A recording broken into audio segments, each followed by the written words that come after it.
All right, fellow babies, and now it's time to go to our live remote man on the scene at the Pinedale Shopping Mall for the big WKRP turkey giveaway. So, take it away, Les Nessman. This is Les Nessman, your man on the scene here at the Pinedale Shopping Center, where the we're here to witness the big WKRP Turkey Thanksgiving giveaway. Hey, you got permission to... What? You're blocking my store here, buddy. Don't you know who I am? Huh? I'm Les Nessman. I won the Buckeye News Hawk Award last year. Good for you, Buckeye. Now get out of my doorway. I'm sorry. Freak. So far, so good, huh? I'm here with hundreds of people who have gathered to witness what has been described as perhaps the greatest turkey event in Thanksgiving Day history. All we know for sure is that in a very few moments there are going to be a lot of happy people out here. Now the crowd is curious but well behaved, and I think I hear something now. The crowd is moving out into the parking area, and oh yes, I can see it now. It's a helicopter, and it's coming this way. It's flying something behind it. I can't quite make it out. It's a large banner, and it says, Happy Thanksgiving from WKRP.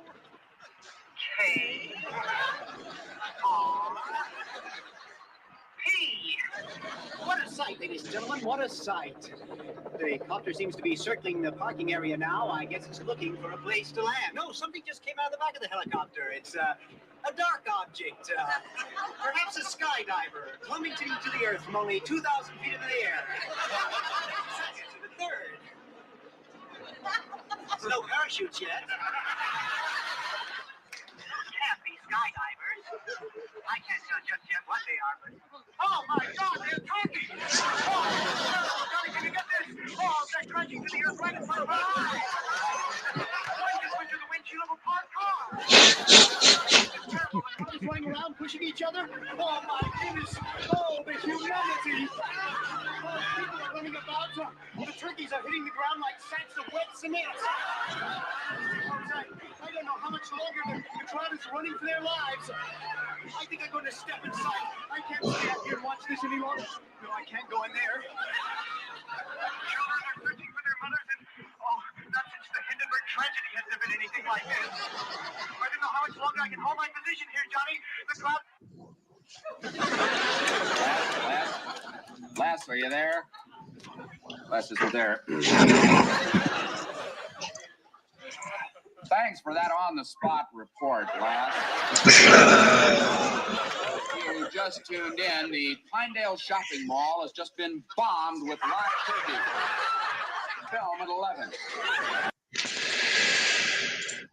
Oh, it is the Thanksgiving episode of the RAWBall podcast, week 36, and hopefully we don't drop as many turkeys as the big guy did on the Pinedale Shopping Center. There will be film at 11. Yes, as you can see, Mr. Matthew is riding his high horse. The ride will always continue, baby. Yeah. And real big news, finally, Pittsburgh might be able to move forward at their fucking lives. Matt Canada's gone. Tom Grassi's video pretty much summed that up incredibly.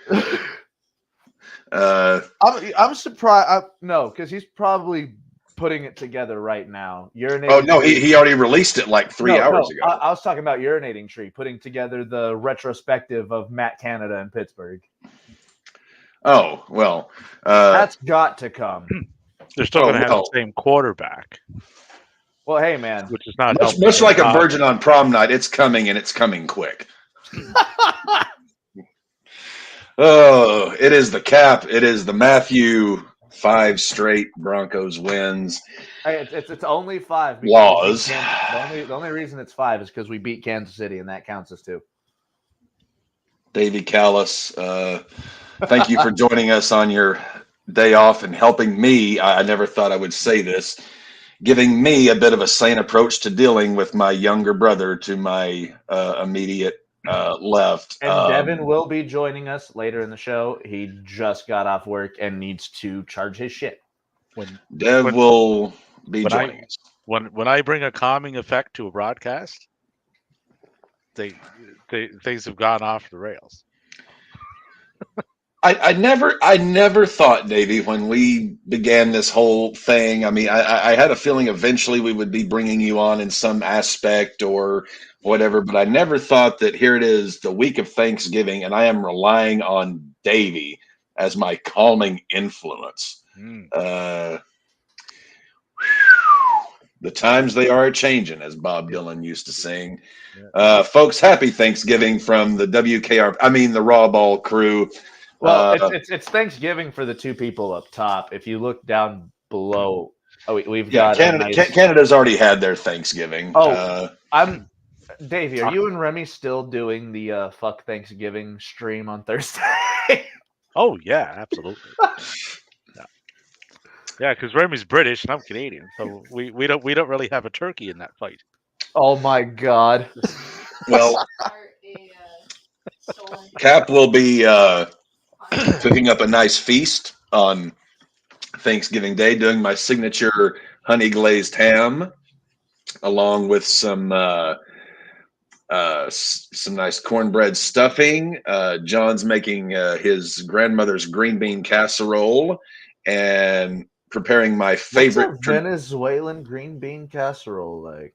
I have no clue. I've never had it, but I'm sure it will be good. And then for dessert, Cap is making his famous bread pudding, his apple raisin cranberry bread pudding, which is a absolute delight.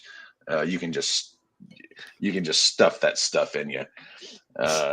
Yeah. It's going to be fun. We got 3 football games on Thanksgiving Day.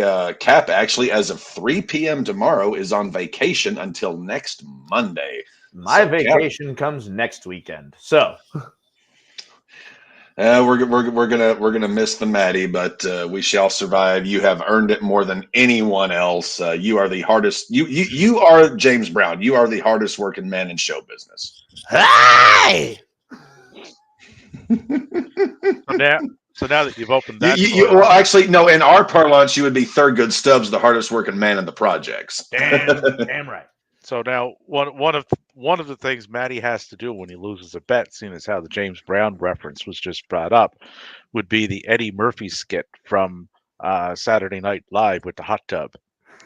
I know exactly the skit you're talking about. Exactly. Oh. Well, we were going to start with NFL news. Josh, I know he's not on here right now, but Josh will vote yes for that. Are y'all going to pay for me to get the hot tub? Because y'all know my broke ass ain't getting the hot tub, right? Well, you can substitute just a tub or do that whole scene from my bathtub. or I know it's a little late in the year, but possibly a kiddie pool in the backyard and or living room. I can guarantee you I'll find one on discount. There we go. Well, Maddie, I have some. This is story 1 on ESPN.com at the moment. Alrighty. Jets quarterback Aaron Rodgers' jogging eyes practice return in 2 weeks, just as Cap predicted. We are not getting Aaron Rodgers back on the NFL field this year. Like I've been saying, 2 weeks, 2 more weeks, he'll be back. He'll be back, baby. And with the Jets' shift at quarterback to something even worse than what was there. If that's possible. Right. In 2 weeks, what would be the point of Aaron coming back? They're gonna win the next 2 weeks. Rodgers is coming back, gonna lead them to the Super Bowl. That's what Rodgers Ayahuasca does. That's not gonna happen because we're riding way too high of a wave of momentum. Denver Broncos going to the Super Bowl. You heard it here first. Yeah, they're not. No, that's not happening. Here is an interesting one. What? Colts waive All-Pro linebacker Shaquille Leonard in surprise move. So Shaq Leonard's a free agent. In a stunning move, Colts All-Pro linebacker Shaquille Leonard was waived by the team Tuesday, a decision prompted by his declining performance after recent injuries. This would mean, yes, the 28-year-old all-pro linebacker is now a free agent and ready to be scooped up by the Denver Broncos, per Maddie's love of Denver. Well, I would like to get Shaquille Leonard out here in Denver, just because we paid Randy Gregory all that fucking money just to drop him in the middle of the season, because that's a smart fucking idea. But no, I genuinely see Shaquille Leonard more than likely going to Houston, because why not stick in the fucking division, right? Saints wide receiver Michael Thomas lands on IR with knee injury. Surprise, surprise. I'm sorry, I really liked Michael Thomas too. Michael Thomas was a stud of a wide receiver like 4 years ago. Here is a very interesting story from our fearless leader, Tom Brady. He bemoans NFL play, says there's a lot of mediocrity. Oh, I actually saw this clip before you get into this. I have never agreed with Tom Brady in my life on damn near anything. Everything Brady said in this rant, I agreed with. I kind of did too, to be honest. Is the world ending, guys? Denver's won 5 straight. Tom Brady is talking logically about football. We will get to that in a minute, but it was a very good promo from Cody. No, let's just go ahead and hit it now. Okay. I didn't see it, so I can't comment on it. However, I will allow you two gentlemen to go up. Randy Orton, Cody Rhodes promo. What was the dealio? So it was basically, hey, Team Cody needed one more member for their squad going into War Games. And Cody started out the night by going, I know somebody from my past. I'll give him the call. Yeah, that sounds pretty on the nose. Pretty on the nose WWE stuff. Oh, and then Cody's promo whenever he was announcing it, like, it was the most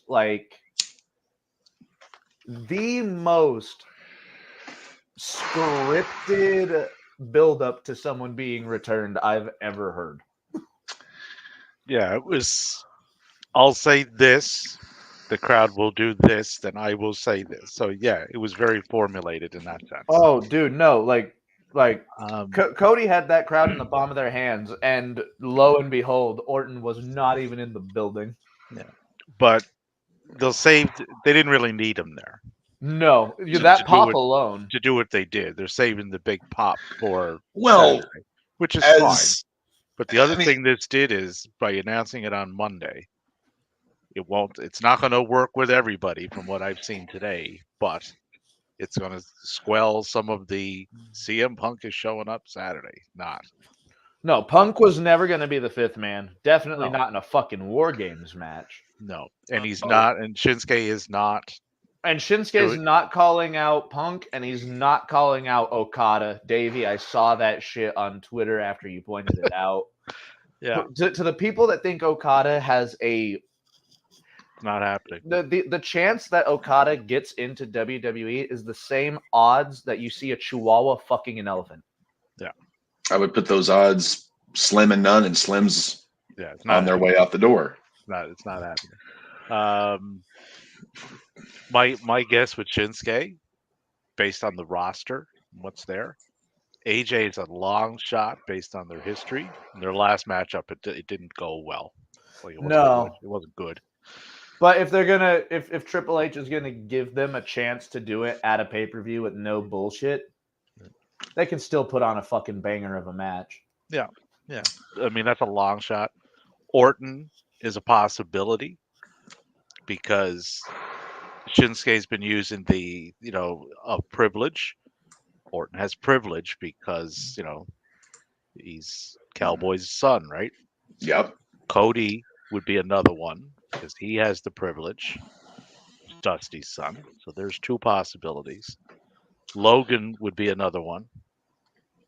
Logan is not actually signed to either Raw or SmackDown. Should Wait, we? So you're meaning to tell me the United States Championship is now a floating championship? He's not assigned to any one roster. but he'll operate on SmackDown. But the draft is pointless, so it doesn't matter. Yeah. Well, speaking of Survivor Series, I mean, are we doing? I mean, I would like to. I mean, I'm going to be on vacation. I mean, I'd be down to do something Saturday Is night it- to watch. It's this Saturday, right? Yeah, This Saturday. this Saturday night I will is not Survivor be Series. I will not be available, but I can at least have a stream set together. Davey, you got anything going? No, I'm good. I'm good to go this Saturday as long And as my power doesn't I think Remy cut and out again. Suge also said they should be good. Yeah, Oh, I Cap lost and the one Cap and Saturday. Davey leading the war games. We'll probably have Remy on there too. I would say, and Suge and whatnot. Yeah, And- I don't know another- about Suge, but Okay. Remy, Davey, and Cap more than likely will be the lineup. Hell, you want to shoot Nick a message? See if Nick Edwards wants to join us. Yeah, I'm sure Wrestling Legion's Oh. covering it themselves. Oh yeah, that'll be a good foursome. Another possibility with Shinsuke and a buddy of mine on there that I've been talking to recently about the wrestlings. He's very informed on a lot of promotions. He's really good. Brock. Okay. Brock's know due to Brock. return. Brock is due to return, and Shinsuke and Brock have a history from New Japan. Yes, they do. Yes. Brock took And the belt off.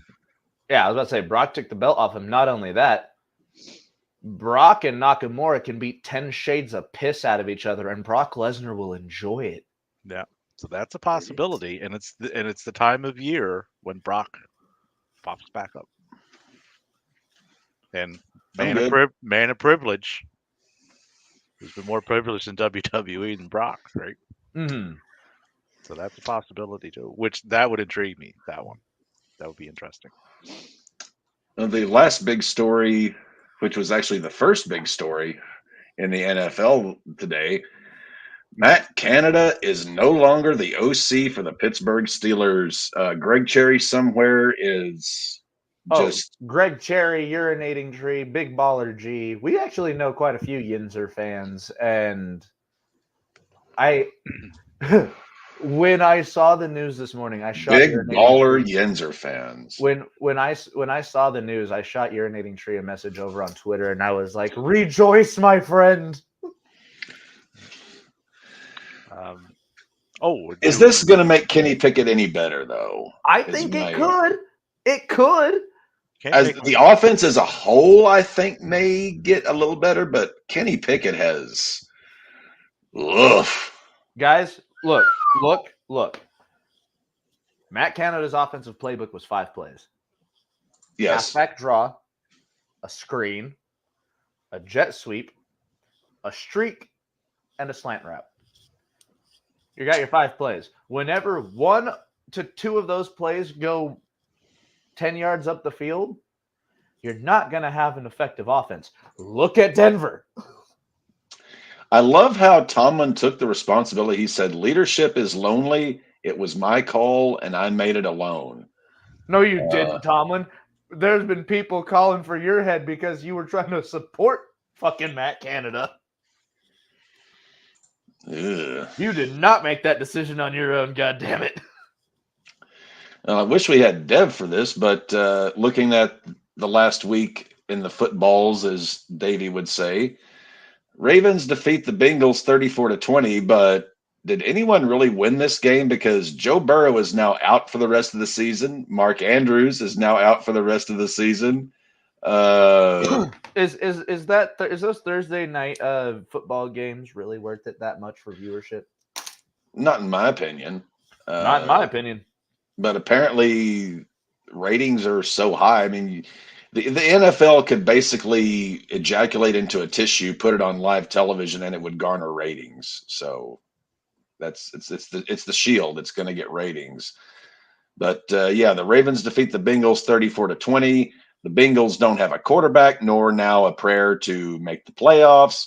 The Ravens now do not have Mark Andrews, though Lamar Jackson says his ankle's 100% healthy.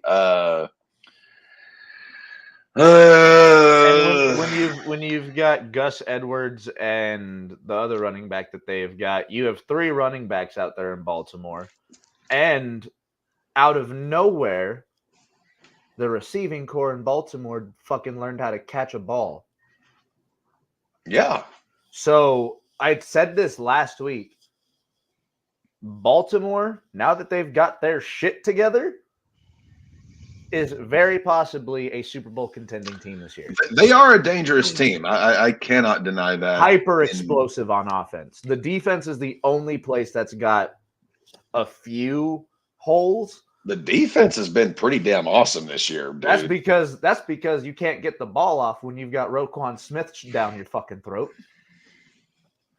The defense has been stout as all get out. You know who else's defense is getting better? Shut up. Yes, we know. I may have picked Dan. We know. I may have picked that defense up in one of my Yahoo leagues. I won't mention any names, but it was a mile high choice that I made. Well, Denver makes a lot of choices whilst a mile high. But yeah, that was Thursday night. Well, because I'm a Raiders fan, this shows me this first. This game was far closer than it should have been. Dolphins beat the Raiders. Well, look, I was about to say the amount of turnovers Miami gave up, because it wasn't just that one interception from Tua. It was another fumble or two from not just Tua, but the running back as well. Yeah. This was a game of turnovers, and it made Aiden O'Connell look decent. Competent? Somewhat competent, I should say. No. We're fucked. I used to think we were, crashing for Caleb. Now maybe we're going after the Georgia quarterback if we can lose enough games, but well, you were never really like unfucked. You just have different stages of it. Why can't we just be totally fucked like we used to be and then draft the top quarterback prospect of all time, bring him in, welcome him in as family, and then we're so happy, we're so energized, we're going to the Super Bowl, and then we see him play and we're like, oh yeah, that's right. That's how this goes. I want the happiness for at least just one off season of enjoyment and happy. I haven't had that since Jamarcus Russell. I was so happy, and then what did reality that into? How'd the fucking Bay of Pigs go? But yeah, the thing is, the Dolphins are still the Dolphins. This team still can't beat a team with a winning record. They are still very one-dimensional. Let's not forget who the Dolphins are. Didn't Tyreek go down with an injury during this game? Tyreek exited the game with a wrist injury, I believe it was, but I don't think it was a severe injury. I'm almost positive he's going to be back. They have the Black Friday game this week, as we'll get to in the schedule. Yeah, but Miami is one of those. The perception is not always the reality. Bingo. Yeah. By the way, Cap's finger is slowly healing. I'm actually able to clench a fist today, not without pain, but I'm able to clench a fist. So there's that. Cap's on the mend. Let's get to the rest of the Michigosh. Well, we just talked about them. Steelers, Browns. This game, if the Steelers had a competent offensive coordinator and a quarterback who could complete a pass, would have won this game by 2 touchdowns, because this Browns offense fucking sucks. I needed Pittsburgh to win this to net me money, and they didn't. I had 2 parlays on Sunday that I lost because of one leg, and that makes me so upset. Also, Kenneth Walker, please get better, buddy. Well, now that we've got the degenerate gambler's take out of it, Davey, your thoughts? We know the Browns defense is great. Everybody knows. Myles Garrett has an argument as an MVP candidate, but it doesn't feel like the Browns. It doesn't feel like the Browns won. It feels like the Steelers lost this game rather than the Browns won it. I know it doesn't look that way on paper, but that's my take here. Well, I mean, there was no. They had the third quarterback coming in for the Browns. Yeah, they didn't even. What happened to PJ Walker? They just opted not to start him. There's nothing wrong with him. Man, won a They're fucking with Thompson Hawkins. they spread the ball around on the ground. I didn't get a chance to see this game because that work thing got in the way, but nor would I have probably watched this one. Johnson. But Same with it. like they running the ball, they spread it around. 136, 431. Quarterback ran a bit. He got 20 yards on the ground. And they ain't gonna get it, Ray. So, the Steelers, I will be shocked if they make the playoffs. The Browns, I don't. The Browns at 7-3, that's another Miami situation. I think the Steelers Perception make the is playoffs, tough, but I think they get bounced in the first round. I think they get bounced quick. That's you're super bullshit. They're gonna get in. They're just not gonna last. And yeah, Raymond, the Cowboys, they'll never find happiness. Not as long as Jerry Jones is alive. And yes, I did see Jay Uso's face, and that was an excellent callback as to what went on with him and Orton, because it was Jay that put him out. So that was very nicely done.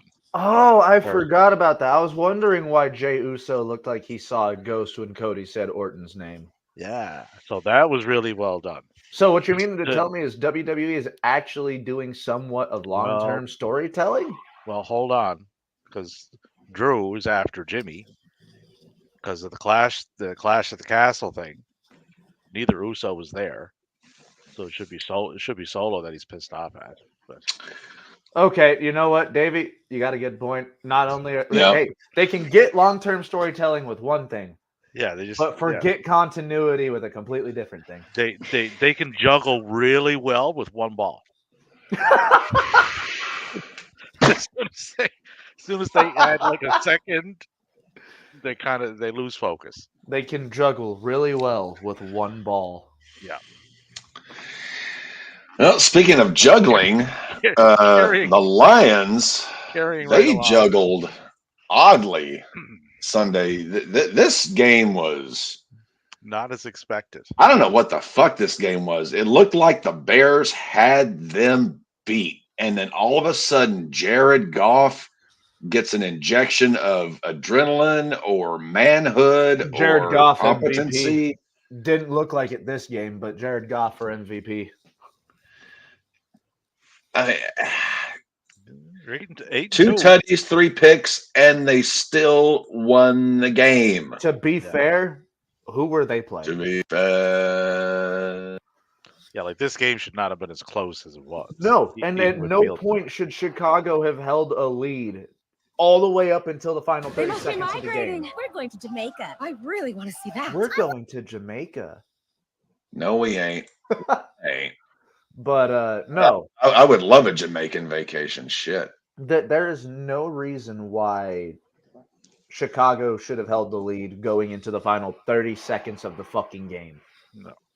Now, Fields coming back gives that team a much different dynamic. And I heard this on one of the altitude sports out here when they were talking about it. They're like, this is the only game in Justin Fields' career where he looked like a number 1 overall pick or a first-round overall quarterback.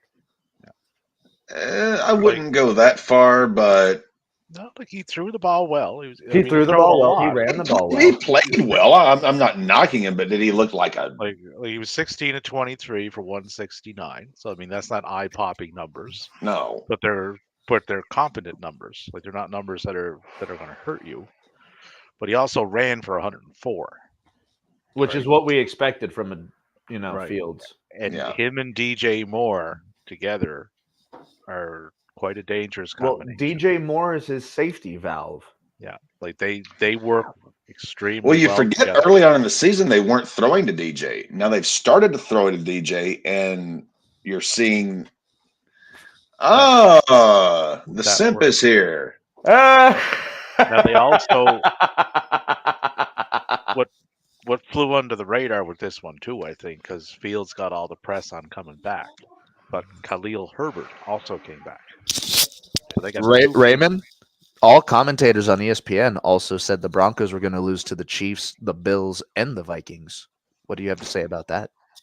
I thought. See, for a moment, I thought Maddie was going to say something very intelligent and non-homerish. That all ESPN The only commentators, person that said the Broncos were going to win was Adam Rank. We stand Adam Rank over here in Denver. ESPN wants Cowboys because NFL wants Cowboys because they're the biggest fan base. They're going to suck that schlong until it falls as limp as a dead mule.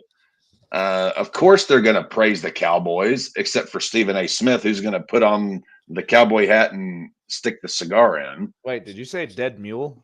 Because we don't have dead mules out here in Denver. We only got high riding stallions.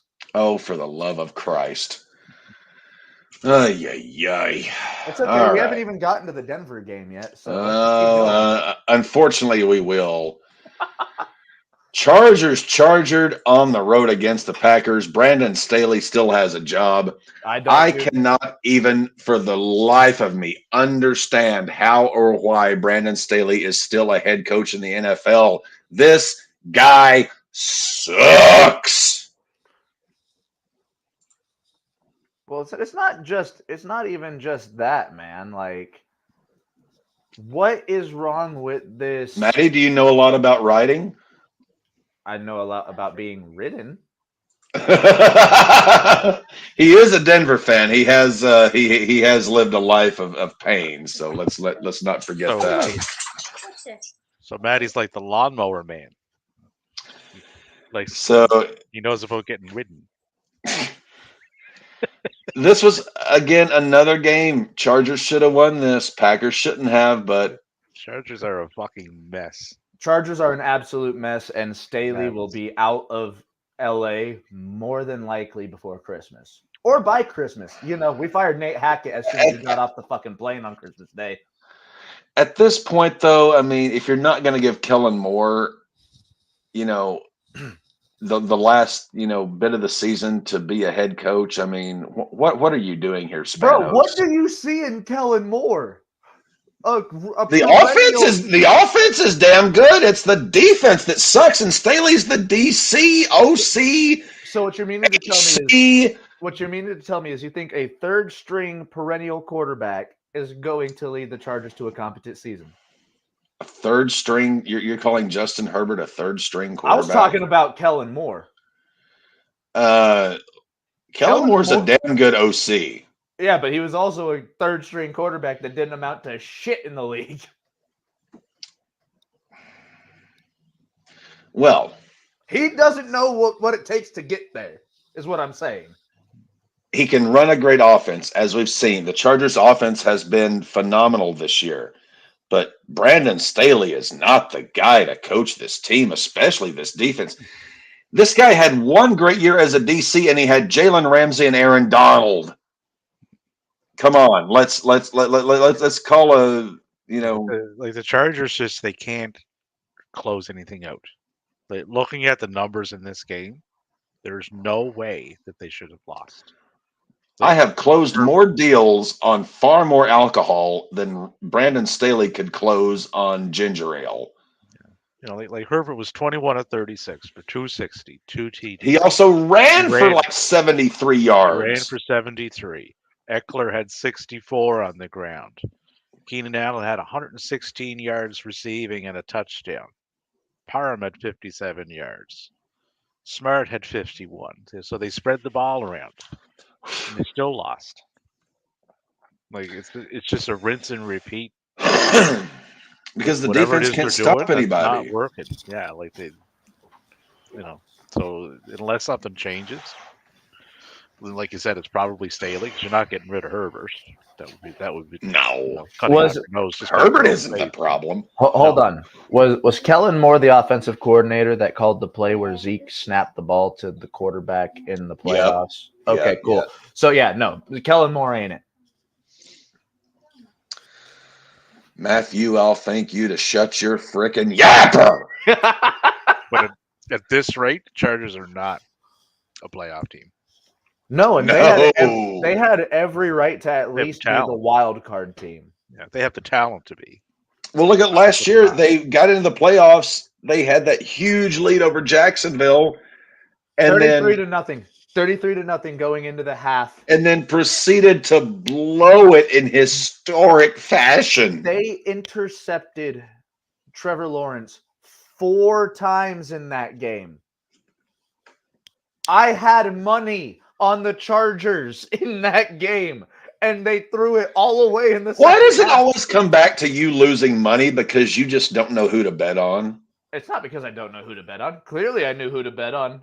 It just, someone gets hurt or the Matt Canada happens.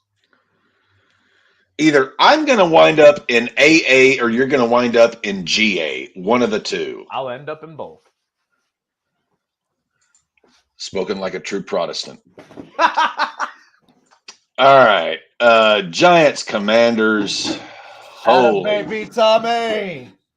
Holy jumping fucking frog balls. This was, I don't even know what to say here.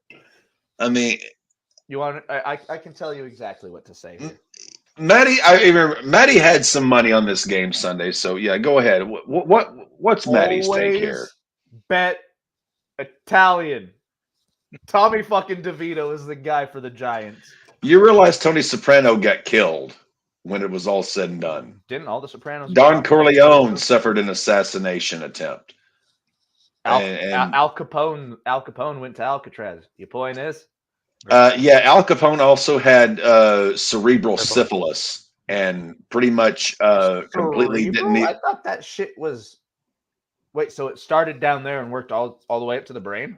Yeah, it started down there. He was piss and pus because he fornicated with so many hookers, and it spread as syphilis can to the brain. I didn't know that shit could And spread by the to time the Al brain. Capone died, he would sit by his swimming pool every day with a fishing rod trying to catch fish. That is what cerebral syphilis will do to you. Your brain gets eaten alive.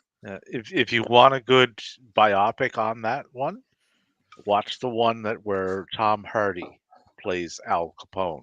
It covers a lot of that when he was down in Florida, as to his mental state during his later years. That was also his in all honesty, that was also his alibi for the St. Valentine's Day massacre. How could he have participated? He was down in Miami. That happened in Chicago. Yeah. But yes, Capone suffered from cerebral syphilis, which is what was the not pleasant. It's basically like Alzheimer's that spreads from your dick. What was the biopic that Johnny Depp did of Whitey? Black Mass. Whitey Bulger. He was the leader of the Irish mob in Boston. Yeah. I forgot what it was called. But what kept him out of jail for so long is he was an FBI informant. He also had family and friends on police and FBI payroll, so that kept him out of jail for a good long time. But then he kind of stepped over the line and started killing people he shouldn't have, and he went on the lam for 20 years, was eventually caught, and went to prison. He was convicted, went to prison, and got his eyes gouged out because he was a rat. He was a snitch. Yeah. While we're on biopics, since I might as well just cover another one. Tom Hardy was in this one as well. Covers the life of Michael Peterson, also known as Charles Bronson, who's been in jail over in England for the better part of since the early 70s, I believe. Extremely interesting.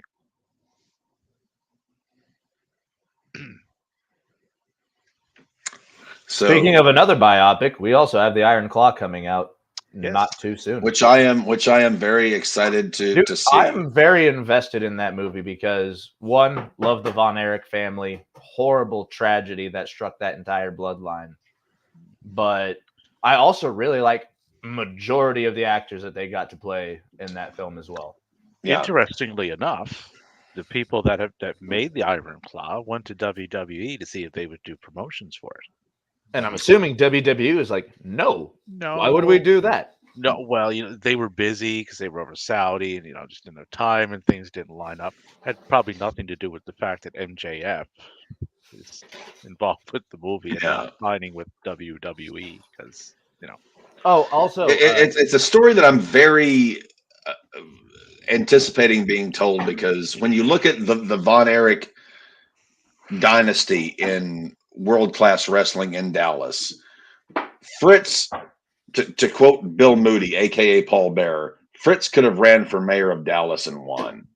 Fritz told the Dallas authorities what to do.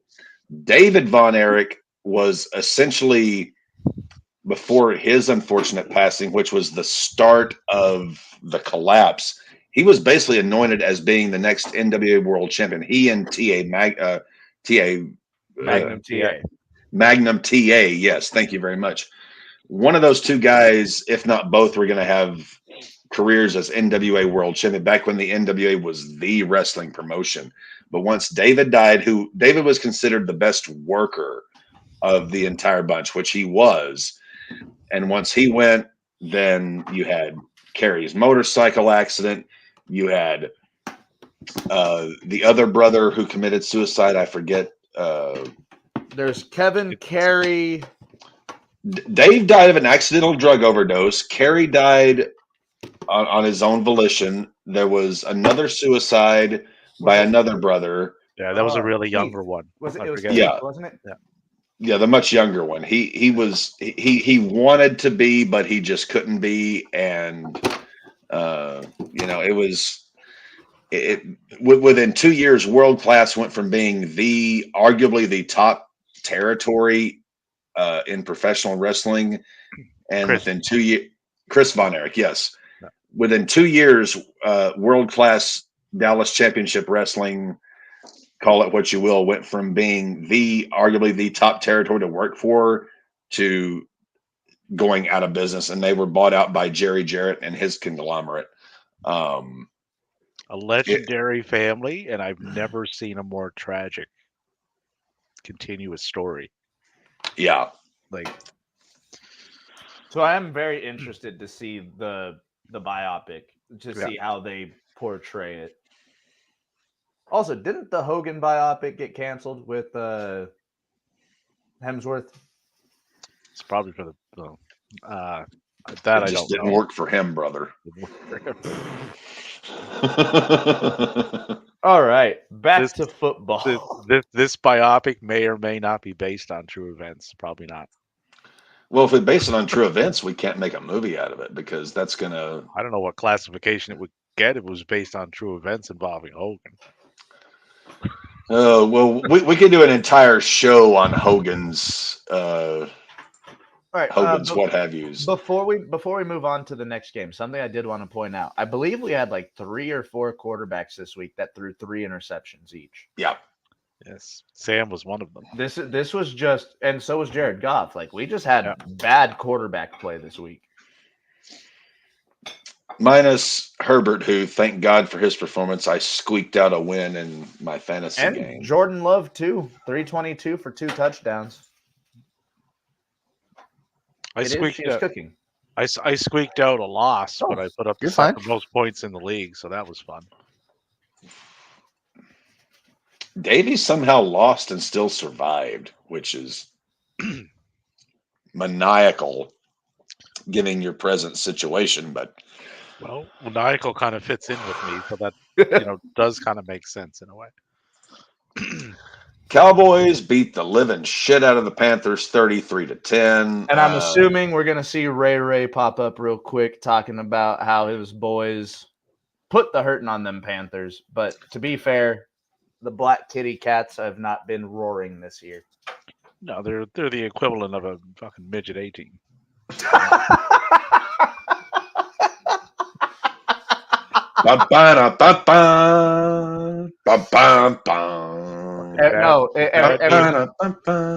Bad news Panthers of the NFL. Everything in what that is Walter Matthau coaching them? Might as well. This Panthers team is awful. Really hard to watch. I almost dread whenever I see the Panthers on the schedule every week, because I'm like, oh my God, this is going to be the shittiest game of the week. The Panthers, they got problems. The Cowboys, not so many problems as long as they play shitty teams. Bryce Young was the number 1 overall draft pick this year. Yes. Dallas Cowboys are the Miami Dolphins of Texas. To be fair, both Florida and Texas, I think, They're interchangeable at this point, but yeah.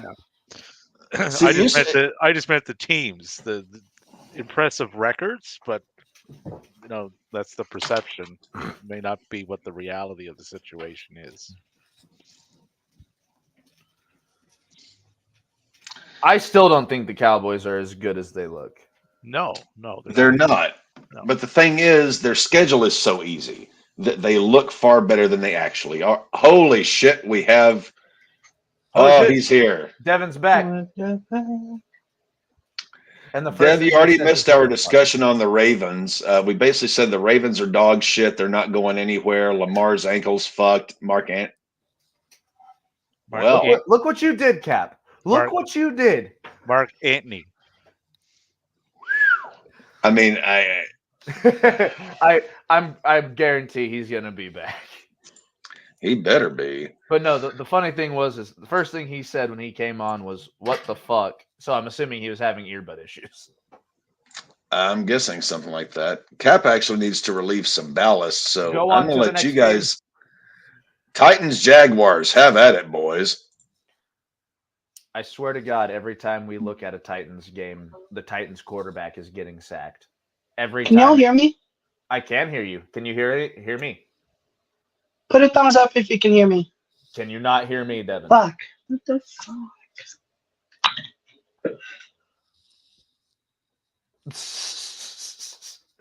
Anywho, yeah, no, every time I see the Tennessee Titans on my TV, their quarterback is getting hit. But the Jaguars looked as good as we thought they were supposed to look all season. Davey, what are your thoughts? Well, Tennessee is not going anywhere. Not this year, anyway. Levi, I think, has some promise, but he just doesn't have enough around him to make it work. The Jaguars, on the other hand, they had a bit of a rough stretch, but they do seem to be putting things back together. We good now. Hell yeah, As long welcome as- in, Evan. Okay, as long as y'all can hear me, I can hear you. What did I miss, brothers? How are we doing? You missed the Ravens talk. And the Jags are in not only are they in a division, although Houston is a bit of a problem in that division. Let's not forget the Jags have won 5 of their last 7, if I'm not mistaken. Yeah. They're on a roll. But, all of a sudden you have Cincinnati Bengals now, no quarterback. You have the Baltimore Ravens. Just lost a big tight end, so that's huge. Mark Andrews was a big motherfucker. Yeah. Buffalo is not playing Buffalo-like for most of the year. And we mentioned Miami before. They do great against teams with a losing record. They kind of struggle against teams that have a winning record, which Jacksonville has. And Kansas City, there's a lot going on there. We'll get to Kansas City. That Monday night game. They ain't going to the Super Bowl. Fuck Kansas City. That Monday night game said more about Kansas City than it did about Philadelphia. Yes, it did. And we will get to that. So that conference, as far as Jacksonville goes, is very attainable. Yes, that is a very good way to put that, Davey. Attainable. No. Cardinals, Texans, Jesus Christ. I still don't think we're going to see that, just because every time I get my hopes up for the Jaguars, they shit it away, or they get Mahomes or Brady'd. But they've progressed every year, for what, since 2017, since 2017. They're getting better. They're putting it together, and still, I like this lineup that they have now.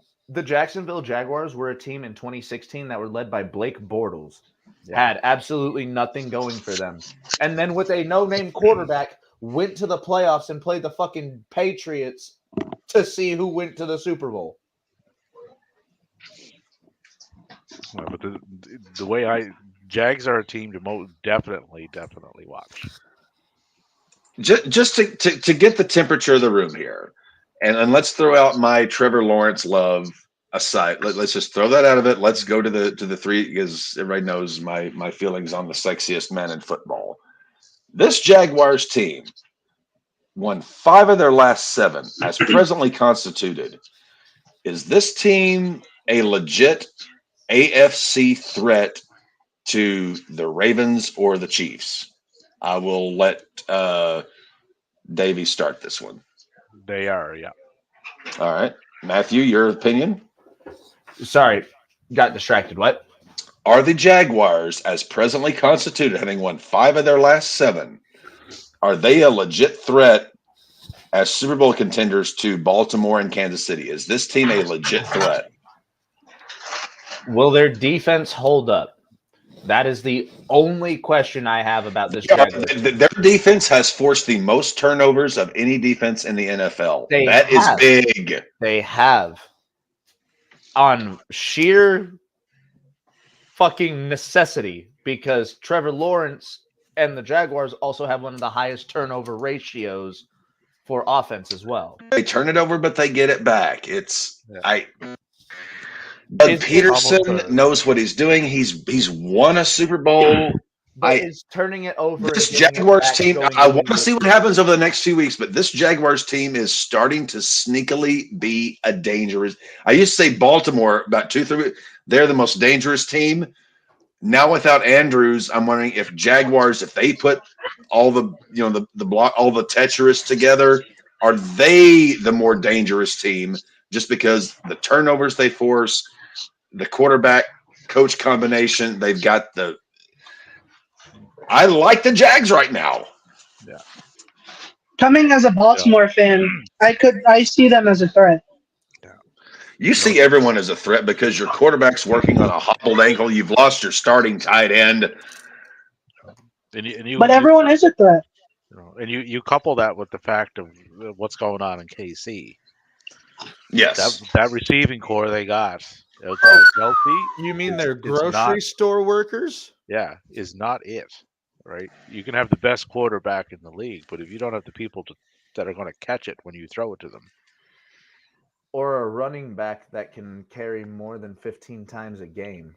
Yeah. Which Andy Reid will never, ever have a running game. You could get him Walter Payton in his prime, and Andy Reid would not use him because Andy Reid is fixated on Andy Reid and him doing his throw, fuck you,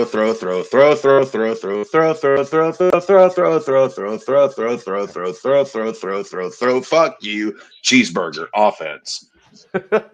Cheeseburger offense. Yes, it's the cheeseburger offense. No fries, no sides, no drinks, just boom, boom, boom, boom, boom, boom, boom, boom, boom, boom, boom, boom, boom, boom, boom, boom. Sorry. I hate Andy Reid so goddamn much. I hadn't noticed. Yeah. And Andy Reid has see. I always liked Belichick because Belichick was a conniving mastermind, Emperor Palpatine type guy. Andy Reid was just a schmuck who was a really good offensive coordinator, which so long as he had a quarterback could make his fucked up thing work. Whereas Bill Belichick is a far better coach, in my opinion. We'll get to the Patriots later. They weren't the Patriots on bye this week. Fortunately, they were. Yeah. Okay. And Jacksonville is third in the conference right now. They're tied with KC at 7-3. Yeah. KC beat them. They're a threat. So, Davey, genuine question to the Patriots fan here. And I don't think he's going to be fired. He's more than likely going to resign just because he's got that much power. And Robert Kraft isn't going to fire him. No, Bill will never get fired in New England. But do you see him going? Do you see him going to another team, or do you see him retiring? Retiring. Okay. I think Belichick wants to pass Shula for wins. He won't. He needs 19 more wins to pass Don Shula. Depending on the team he has, he can do it. And let's not forget, I've heard this rumble before. Belichick to the Commanders. When Lombardi left the Packers, who did he go to? The Redskins. He did? Yep. Did not know that. See, that's what you learn when you hang out with people who are older than you. Well, the Redskins have a lot of issues of their own. Not as many as New England. We seem to have cornered the market on that in the American football. Anything with Cardinals Texans apart from CJ Stroud's looking like shit and still managing to look like rookie of the year. Okay, hold on. Not even looking like shit, because unlike the other two quarterbacks that threw 3 interceptions, CJ Stroud still did 336 yards and 2 touchdowns with more on the ground. Yeah. And their interception, most of their interceptions were directly towards the defender. A lot of his were like pop-ups. Tipped passes and stuff like that. So CJ Stroud. So they were interceptions, but not true on the quarterback. No. Yeah. Interceptions. So there is a difference. And as Tom Grossi has pointed out on his videos, this is no longer the Houston Texans. They are the Houston Strouds. Because this Stroud team is here, this is the team that has surprised me the most. The most. Yes. Even more so. Agreed. The most. Agreed. Next to Indianapolis without Anthony Richardson. See, I kind of thought Indianapolis, just because I thought they had a pretty solid core of a team, even if they lost Anthony or if he didn't play well, would still do decent. Houston, I thought even if Stroud plays well, this team's still going to suck. But I didn't know Stroud was going to play this well. Nobody did. No. Well, like Singletary has taken over the lead back.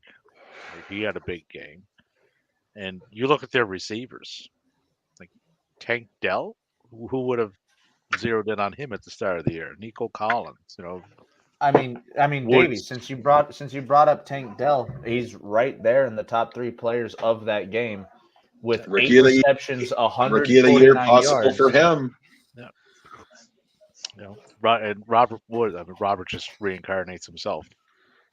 Robert reincarnated. To be fair, Bobbert Woods was one of my favorite. Did you just say Bobbert Woods? Yeah, he's well, no, Bob is short for Rob, but I've never heard Bobbert Woods. He has been Bobbert Woods to me for what, like 4 or 5 years, Devin? No, A lot of people named Robert or Bobbert. He is Bobbert. No, and Schultz at tight end. That was a very under the radar pickup, but they're deep for throwing the ball. Like, he has a lot of targets to go to. Right.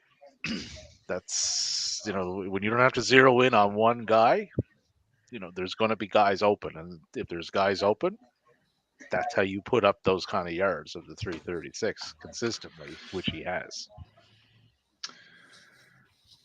And he still did that with 3 interceptions. I'm not going to put Texans in that Super Bowl conversation, but definitely not Super Bowl conversation. I'll throw this kind of back around, similar to what we just talked about with the Jags. Houston, as presently constituted on this roll, is Houston now a threat to Kansas City, Miami, Baltimore? I mean, Miami, yes. But to KC and Baltimore, no. Devin, because Miami can't seem to be. Denver isn't going to make the fucking playoffs, Maddie. Shut the fuck up. No, I actually have an argument to the Kansas City one, especially involving Houston. Okay, let's hear this. Houston damn near shut out Kansas City last season. Yes, they did. Without Will Anderson or CJ Stroud. And Mahomes was playing that game. He had thrown 3. Even if Will Anderson gets on Mahomes, the referees are going to call roughing the passer. They're going to call all kinds of bullshit flags because they will not allow Mahomes to be fucked with. Houston is a team. That they are, but we know how this works. How this works, Maddie, baby. I can see Houston being one of the surprise teams to just kick Kansas City out of the playoffs this year. That's a bold. That's a bold. It's a very bold statement, but Yeah, like Houston is not. how weird would it be, man? Yeah, like I don't see Houston winning that division, so that's going to put them. Who's gonna win the division? Jacksonville should win it. But Houston is sitting right now at the number 6 seed at 6-4. They got a plus 30 differential. I believe they play this week, don't they? Don't Houston and Jacksonville play this? I believe they do. They do. Yeah, we'll get to we'll get to that next week here shortly. We'll get to that. Okay, so next game, Buccaneers 49ers. This game is not at all what I expected it was going to be. By the way, Brock Purdy redeemed himself, but still, and this has to be noted, the 49ers and Brock Purdy redeemed themselves because what happened? They went back to doing what makes them win. Brock Purdy is not a fourth quarter Tom Brady come from behind guy. This team has one way to win games. Shut their defense, shutting down your offense, ball control, running it.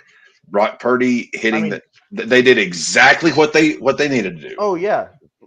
Christian McCaffrey, 21 carries for 78 yards, and Brandon Ayuk only touched the ball 5 times. He took it. That is how San Fran beats you. 6 yards. Yeah. Kittle had 89. I love San Fran. I love this team, but the thing is, we know when they recognize who they are, when they play San Fran Shanahan ball, they are the most dangerous team in football. They got away from it for a few weeks, but as long as and now with Chase Young, good God, that pass rush. If they remember who they are the rest of the season and they do that. I think it's going to be tough to beat this team. Yeah, it's one of those teams that, just stay the course with the plan that you have put together. Don't deviate from it. Because stay the course. 1,000 points of light. We've seen what happened when they deviate from it. Doesn't work.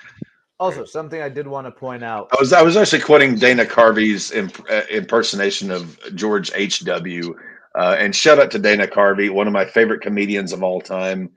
His son passed away, unfortunately, this last week of a accidental overdose. Shout out to Dana and his family. One of the best that Saturday Night Live ever produced. An incredible fucking voice actor too. I know Dana Carvey is a voice actor. When I saw that on Twitter, it really kicked me in the gut, and I retweeted to Dana. Not that he knows me by any stretch of the fuck I am, but yeah. And one of the nicest guys, one of those very few guys in entertainment that I've never heard a bad word said about, and to have to suffer this, that's pretty rough. So Dana Carvey, stay strong, brother. Everybody loves you. Well said. Another thing I did want to point out, for some reason, we brought up Bosa on the 49ers. We forgot to point out that was Joey Bosa, right? For the Chargers. Not came back yet positive for a broken foot, but I think a sprain. It was a sprain. It was a sprain. I'm pretty sure it was either a sprained foot or a sprained ankle. I'm pretty sure it was the injury, but at first we all thought, yep, he broke his fucking foot. Dude, he was crying. Like, I thought he broke his foot. So. But yeah, I'm pretty sure ESPN and Ian Rappaport released that it was just a sprain. I'm not quite sure. Do not quote me on that, though. I have not heard anything on Bosa other than that he is injured, which at this point the Chargers are so fucked that I've barely paid much attention to them other than any news about Herbie, because Herbie is the quarterback of Caps Raiders. We'll get into fantasy talk a little bit later on. Big week coming up. The Chargers are. I don't fuck with Herbie. Yeah, like the Chargers are sitting 13th in the conference right now.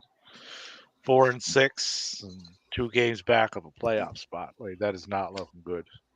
Bills 32, Jets 6. Gentlemen, we know Aaron Rodgers is coming back in 2 weeks. That was our top story that we led the show with. Aaron Rodgers has been jogging. He's been throwing. Aaron Rodgers is going to be back in 2 weeks. Yeah. We know he's coming back. But the Jets are switching quarterbacks. They are at present Tim Boyle 4-6. I'm wondering if they're not bringing Rodgers back soon enough. We know he's ready. We know Ayahuasca's ready to go, but they're 4-6, and they have the Black Friday game this week against Miami, which we'll get to in the schedule. But why don't you just bring Aaron Rodgers back for Black Friday? We know the healing crystals, the incense inserted rectally. We know all these things are going to make him a beast. The Jets, I don't understand the Jets at this point because they have everything they need. They have Hackett, they have Rodgers, they have this defense. Why are they still going with Wilson and Boyle? Why? I don't understand. Dev, help me out here. Why is Aaron Rodgers still on the sideline? He's been ready for a month. They keep telling us 2 more weeks. Why is Aaron Rodgers not quarterbacking the New York Jets? Please explain this to me. So to put to put it into wrestling terms, which we all know, it's like Randy Orton. It's like Randy Orton. We know he's been ready. We've been waiting for him to come back, but we haven't been hearing things. So he's been on the sideline. We just need Boyle to have one of those Cody Rhodes promos like he just did, talking about Aaron Rodgers, and that he will be there next week and surprise everyone with an Aaron Rodgers big return, crowds cheering, throwing dolphin jizz all over the stadium. Everyone's crying. Children are going to be like, I want to be like him when I grow up. Fuck you, Dad. This is what we're going to have. Aaron Rodgers will be there.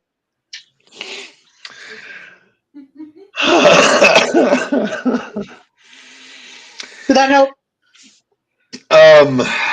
Well, reality check, a la Roddy Piper.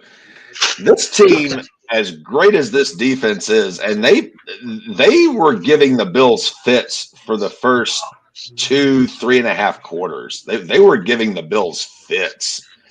But ultimately, this team is not going to get shit done until they get a quarterback. We know MILF Hunter isn't it. We know sure as shit Boyle isn't it. And they're likely going to be 4-7 when they lose to Miami on Black Friday, which we'll get to. But still, if Rodgers Ayahuasca comes back, we're looking at 9-7. And with the AFC, they still got a shot. You guys are still talking about Rodgers? Yes, we are. If Aaron Rodgers comes back, as what we've been understood in 2, which would be December, which would give them 5 games, I believe. The Jets are still Super Bowl bound if they get Rodgers back after Thanksgiving, which is what we've been led to believe from all the reports and what have you. It's always been 2 more weeks, 2 more weeks, 2 more weeks.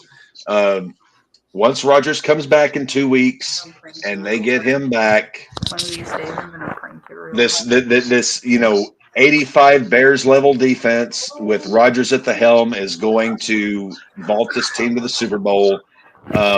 Maddie, I know you probably are going to disagree with me on this take. I can't understand why, but I will let you have the floor. Don't worry, Cap. You're not alone. David, thank you. Thank you, Devitt. Thank you, little brother. I love I got you, big bro. I love you too. Thank you. Thank you, Devitt. We've got to talk some sense into middle brother Matthew. David, please tell middle Matt. David, Maddie in the middle. Your Maddie in the middle. Please Good tell show, me Malcolm logical, in the middle. David. So okay. David, you're the tiebreaker here, I guess. okay, so Well, Matt don't count. there is no way.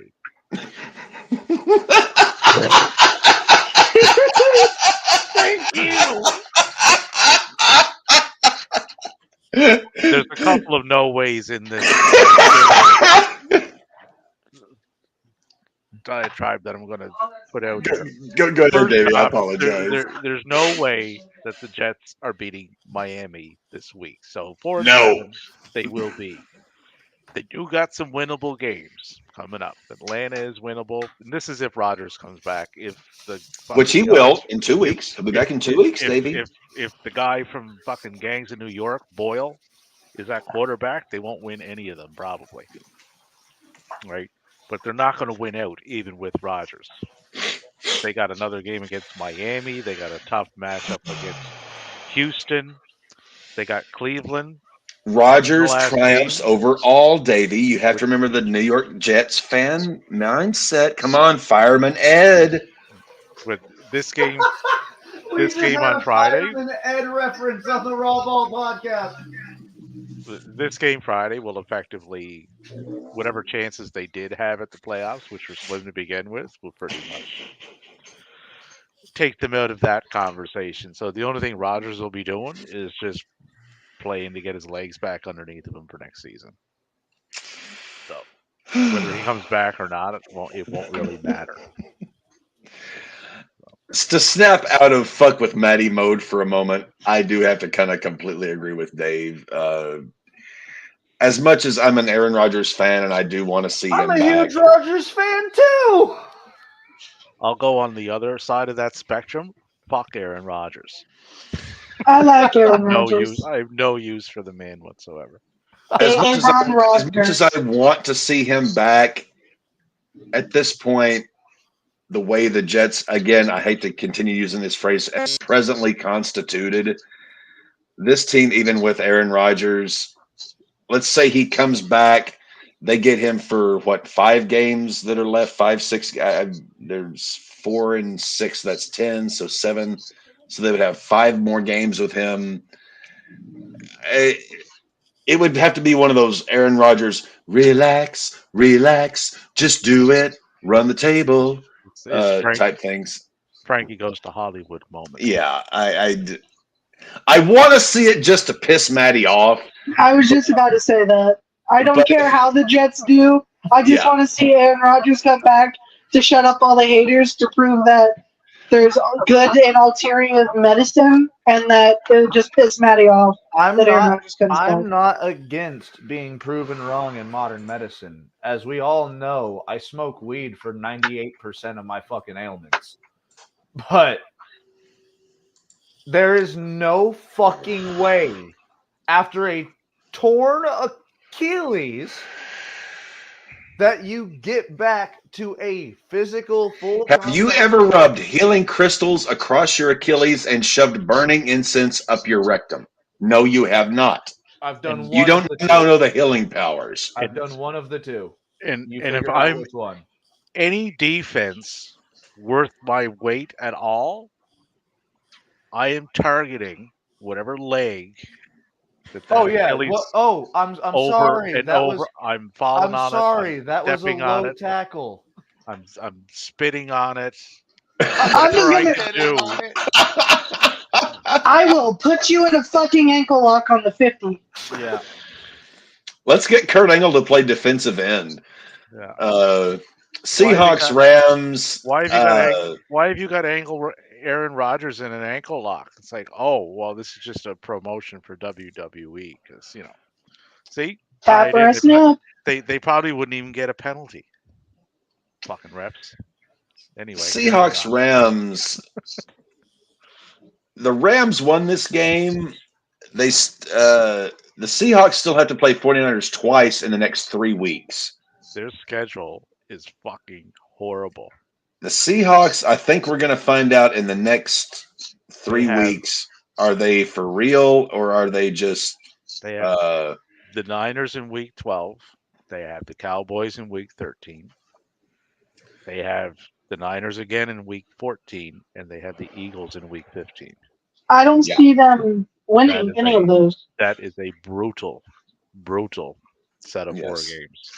I think 49ers take this division. I think it's going to be Rams and Seahawks fighting it out for that second place. Not that And honestly, the way things shape up, even second place in that division may not be playoff bound. So I kind of I don't dislike the Seahawks by any means. I've talked about them all year. We all have their It's the scrappy team, grittiest team in the NFL. but they are about to play. They are about to have their real challenge. Okay, they are about to step in the Roman Coliseum for the next month, and we're going to see. Okay, and especially with Big Boy Pants, what's the status on his injury? Have you checked your fantasy team? I have not checked my fantasy team. Of course you haven't. That's why you're. Dude, somehow it auto adjusts like bye weeks and stuff because I thought I had already adjusted Young Ho Koo the other week. So I went to swap him out and it swapped it out for him automatically. So it's taking care of it for me. Because you don't pay attention enough. They're like, I fuck. do pay attention, motherfuckers. You don't even set your lineup. I do set my lineup weekly. You wake up on Sunday morning, sit down on the throne, rub your. Thursday morning, damn it. If they can 500 that stretch, Yes, they can 500 that because they finish up against Tennessee, which is very winnable, Pittsburgh, which is winnable, and Arizona, which is this fucking winnables. Score. This Maddie, fucking all right. Everybody, let's give this man his. When the Raiders start to do shit like this, it'll be my turn. But for now, the Broncos have won 5 straight. They defeated the Vikings 21-20 on Sunday night. Matthew, please. Technically, it's 4. I'm still talking. Please give us the breakdown on just why we should believe in the Denver Broncos at this point, despite all evidence to the contrary that this team is dog shit. How and why is this happening? I cannot stand any more insufferable Matthew. Dev, for the first 2 years of our friendship, Dev, I thought you were just someone who had just gone through a lot of childhood trauma, someone who just needed, some extra loving, some extra hugs. You're not wrong in that, though. Seeing this Broncos win streak, I understand and I feel your pain, because if I was related to the son of a bitch who's cheering for this team that continues to defy all logic and win games like this, I would need more therapy than I have already gone through in my entire life, and that's a lot of therapy. Matthew, go ahead. The floor is yours. Everybody shut up and let me. Before he does, the fucked up thing with what you just said, Kev, is my bloodline is split between his fan base and your fan base. Oh, Christ. God help you. I am the only black sheep out of member of the Law's crew. I am the only black sheep in my family when it comes to sports teams, especially football. All right, Maddie, go ahead. Put on your saddle, put on the bridle, put on the bit and harness, and do your little ride. Tell us why we should be believing the Denver Broncos are worth a shit. Oh, you should. You should not be believing in this team whatsoever. I'm gonna be 100% real with you. Don't be believing in this team because they're only going to cause you pain and misery and agony. We have seen that, but still, they have won 5 straight. Technically 4, but since we beat Kansas City, it counts as 2. One of the only 3 teams to beat Kansas City this year. The only 3 teams being Denver, Detroit, Philly. Where's my lube? No, you shouldn't believe in this team. You really shouldn't. Why do I follow this team? Hopeless optimism.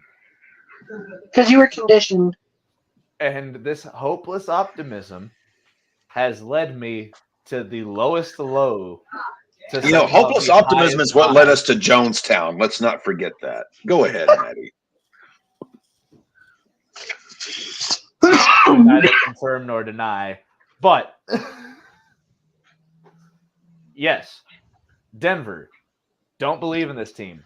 But continue to ride with us because as all of our friends, Tom Grossi, Urinating Tree, Brandon Perna, we all say the ride never ends. So it doesn't matter if we're winning or losing. Nor does it for the rest of us who know you well and have It- access and who and friends whom you have their phone numbers for. It Cat, does not- the Denver Broncos fan base ties their friends and family who aren't related to them or not fan base of the Broncos behind the horse for said ride. Now, looking at Denver and the remaining schedule that they have. Don't bring it up, please. No, No. You had your rant, Davey. Go ahead. they could finish 9-8. Yes, they could. That's very conceivable. I swear to God, if we finish over 500. Now, is 9-8 enough to get in there? I don't give a shit. It's a winning season. Because the 8th seed It's going to depend on the how things kind of yeah, the fluctuate 8th and seed fall out. The 8th seed right now is Buffalo. And they're 6-5. So they would have to win 3 more games. We're almost Right. as good as Buffalo. Yeah, Buffalo's 6-5. Somehow. You're 5-5. So you're there. You'll if those games play out the way they should, you're going to be right in the mix. So you might be in the last week of the season with a win with a lot of help. Could get in, right? Because the Colts are ahead of you right now, but the Colts are nothing special. Mm-mm. So you would need one of those 8 teams to drop back. So Wait, which of the I which have of to the hope 8? my Broncos beat the mustache next week. But which of those 8 teams that are ahead of them, that are in the playoffs now, drop back to get you in? The only one I'm seeing is Pittsburgh. Cleveland got 7 wins, so that they would have to pretty much completely fucking follow. Cleveland doesn't have a quarterback. Pittsburgh has a facsimile of a quarterback.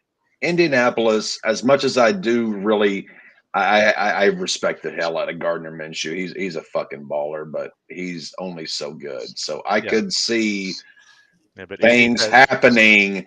And Russell Wilson, but Indy's 9th. he right has a now. 19-4 touchdown to interception ratio. That Russell Wilson has quietly been doing very well. Let's not forget that. Thrifty Wilson. Thrifty Wilson, yes. Thrifty Wilson is working. I mean, I do love that you've given him that nickname. Hey, Russell Wilson led me to a fantasy championship in 2018. I can never speak badly about the man. Hey, Devin, does Justice Hill still get touches? Yeah. Cool. He's looking at his fantasy roster only after I brought it up. Wide. Cap, question. Dev. You said Russell Wilson brought you to a championship. 2018, yes. I pretty much won my fantasy championship that year because he delivered in the late window that year. And I literally, at that point in my life, the apartment complex I was living in, the building right across the fence was a bar. When Wilson threw the 2 or 3 touchdowns he did in that late afternoon game, I packed up my shit. I walked next door to the bar. I started taking shots of Wild Turkey and beer, and I had Queen, We Are the Champions listening on my phone because I had it sewn up. Cap, you might have another chance to have Russell Wilson lead you to a championship if Herbert doesn't. I swear to fucking God, if Cap is the reason, or if Russell Wilson is the reason Cap wins our fantasy, He could be. I want part of your fucking winnings. I want my I money ain't back, giving you bitch. shit, motherfucker. All these parlays you put down, you keep saying, oh, boys, if this parlay hits, we're going to be splitting it. You haven't hit a goddamn thing. Not since Matt, my friend not since Silas just week made 2. 200. And you still owe me a chess set, motherfucker. I do. He owes you a piece that he can find, but he doesn't want to. I'm fucking with you, Matty. You don't owe me shit. Anyway, I want to let Davey take the handle on this one. I want to let Davey start this one out because this game. The Eagles are still 9-1. Yes. Yeah. I want to let the most senior member of our crew, who has seen the most football among us, more than myself, Davey. I said when we started going through this This game said more about the Chiefs in a loss than it did about the Eagles in a win, and you agreed with me. And I got the hint from the tone of your voice that you knew exactly what I was thinking. So, Davey, Eagles, Chiefs, you take us off here. The Chiefs at 7-3 are a bit of a mirage. They're not as advertised, right? They don't have as far as the wideouts, they don't have them, right? Outside of Kelsey, right? So it's kind of a two-man show And there. Kelsey, with the injuries, is looking hobbled. Have you seen him the last couple? He doesn't look. If they lose him to any extent, right? Like he was 7 catches for 44 yards. Not great, not a TD, but still not great numbers. But if they're banking on Mahomes to be able to throw the ball and target it, and also make the people he's throwing to catch it, it's not a winning formula. To circle back to our Terrible. Jacksonville conversation, this is how Jacksonville gets in, right? And let's not forget, Jacksonville made Kansas City look weak when they played. They did. Kansas City barely beat them, barely, right?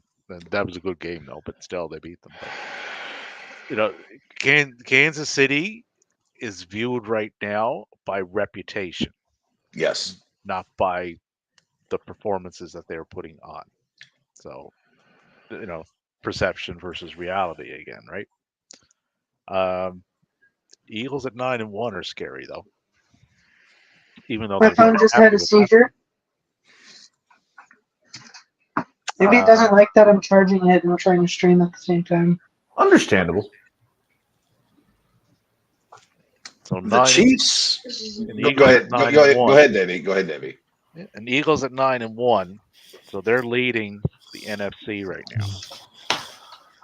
Detroit's chasing them down though. So is San Francisco. And San Francisco is right there. Dallas is right there too. But I think Dallas is more of a pretender than a contender for the top spot. Yep.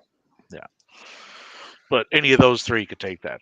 Niners, Lions, or Eagles, the way they've been playing. And I think that Lions loss on Monday to Baltimore, that was more an aberration than anything. That's not a true indication of what they are.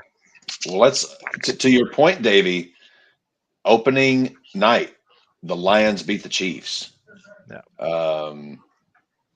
Granted, 2 separate conferences, but 3 teams have beaten the Chiefs this year: the Lions, the Broncos, and the Eagles. Mm-hmm. What do all of those 3 teams have in common that the Chiefs do not? Running backs? Better wide receivers? They have a running game. They have wide receivers. They have personnel across the board. The Chiefs have a good young defense. They've got Reed and Mahomes. But I was about to say, no, they've got. You can't just say Reed and Mahomes. As if Mahomes isn't the greatest quarterback we've seen. The teams who have beaten them: Lions, Eagles, Broncos. That's right. Jesus Christ. Those teams have a running game, they have a defense, and they have skill position players who can do things. The Chiefs' schedule the rest of the year is a cakewalk for the most part.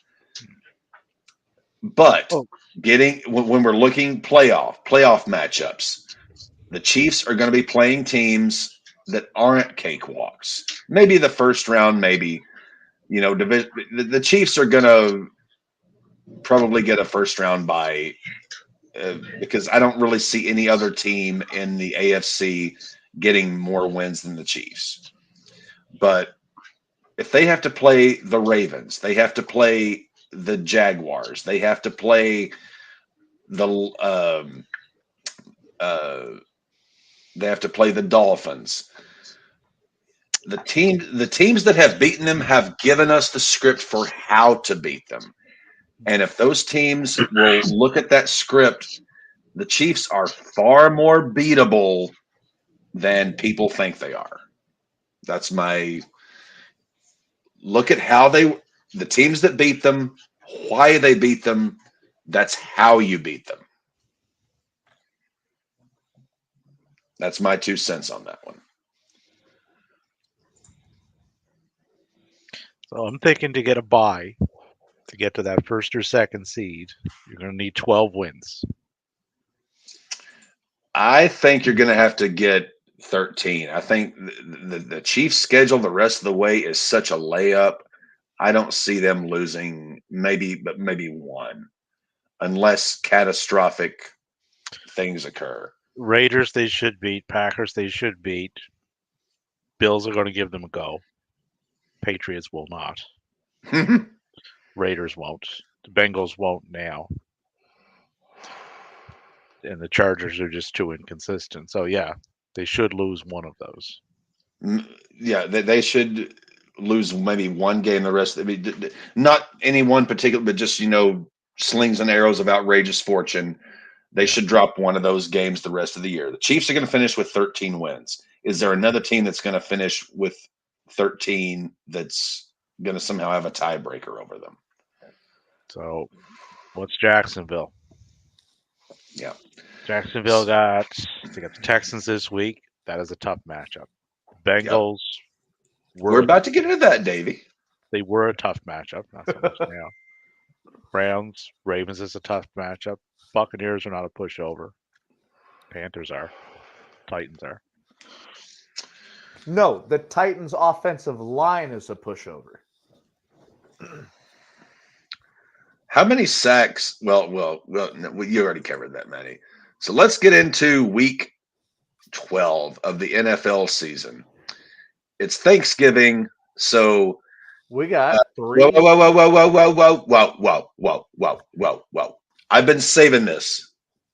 Davey, I actually have to say, you called me out on my number 2. You didn't have my number 1.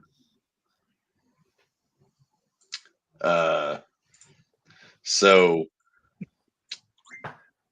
Cap's gift to the RAWBall Nation as we are about to cover week 12, Thanksgiving. RAWBall wishes you a happy Thanksgiving. Allow Cap to present you with his favorite Thanksgiving tradition. Just the first little bit of it. So, ladies and gentlemen, here you go.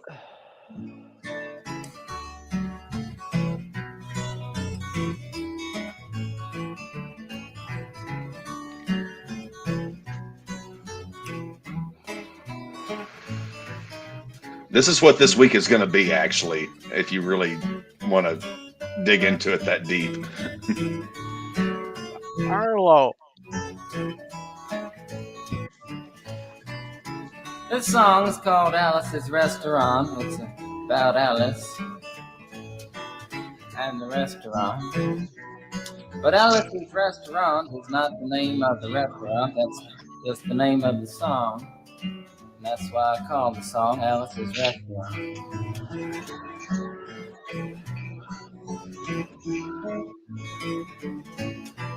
You can get anything you want at Alice's Restaurant.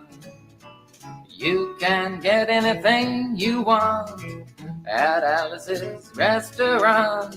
Walk right in, it's around the back, just a half a mile from the railroad track. You can get anything you want at Alice's Restaurant.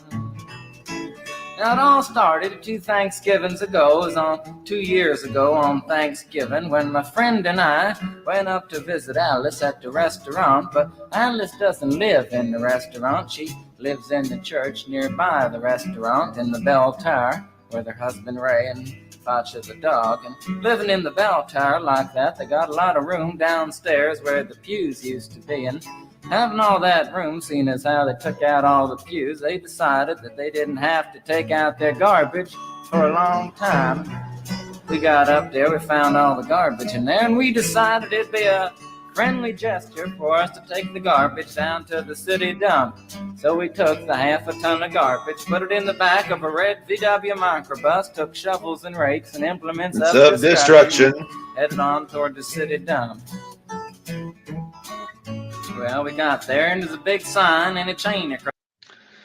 I had to play some Alice's Restaurant. Sorry. It's not Thanksgiving in Cap's World without some Alice's Restaurant. I'm sorry. If I was still DJing, I would have followed that up with Alice. Who the fuck is Alice?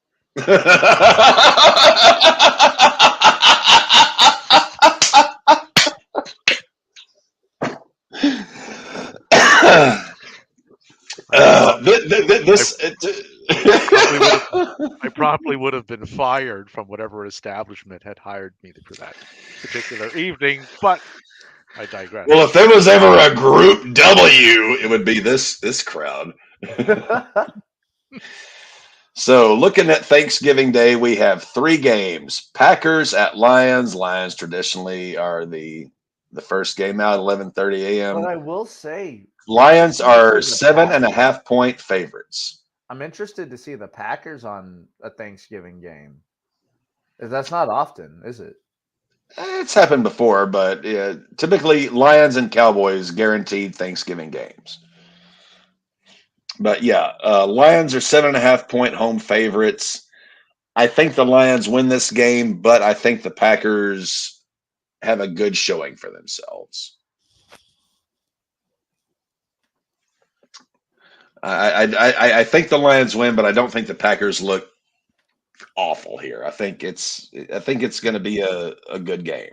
I think the Lions win here, but I hope Jordan Love looks good this game. For Tom Grassi's sake. For the Packers Nation's sake. And our second game, the afternoon game, Commanders at Cowboys. Cowboys are 11-point favorites. Yeah, I kind of think this is just going to be classic Thanksgiving Cowboys domination. Yeah. Detroit in the first one. It's not going to be as close as you guys were saying, especially where they're home. Dallas annihilate Washington.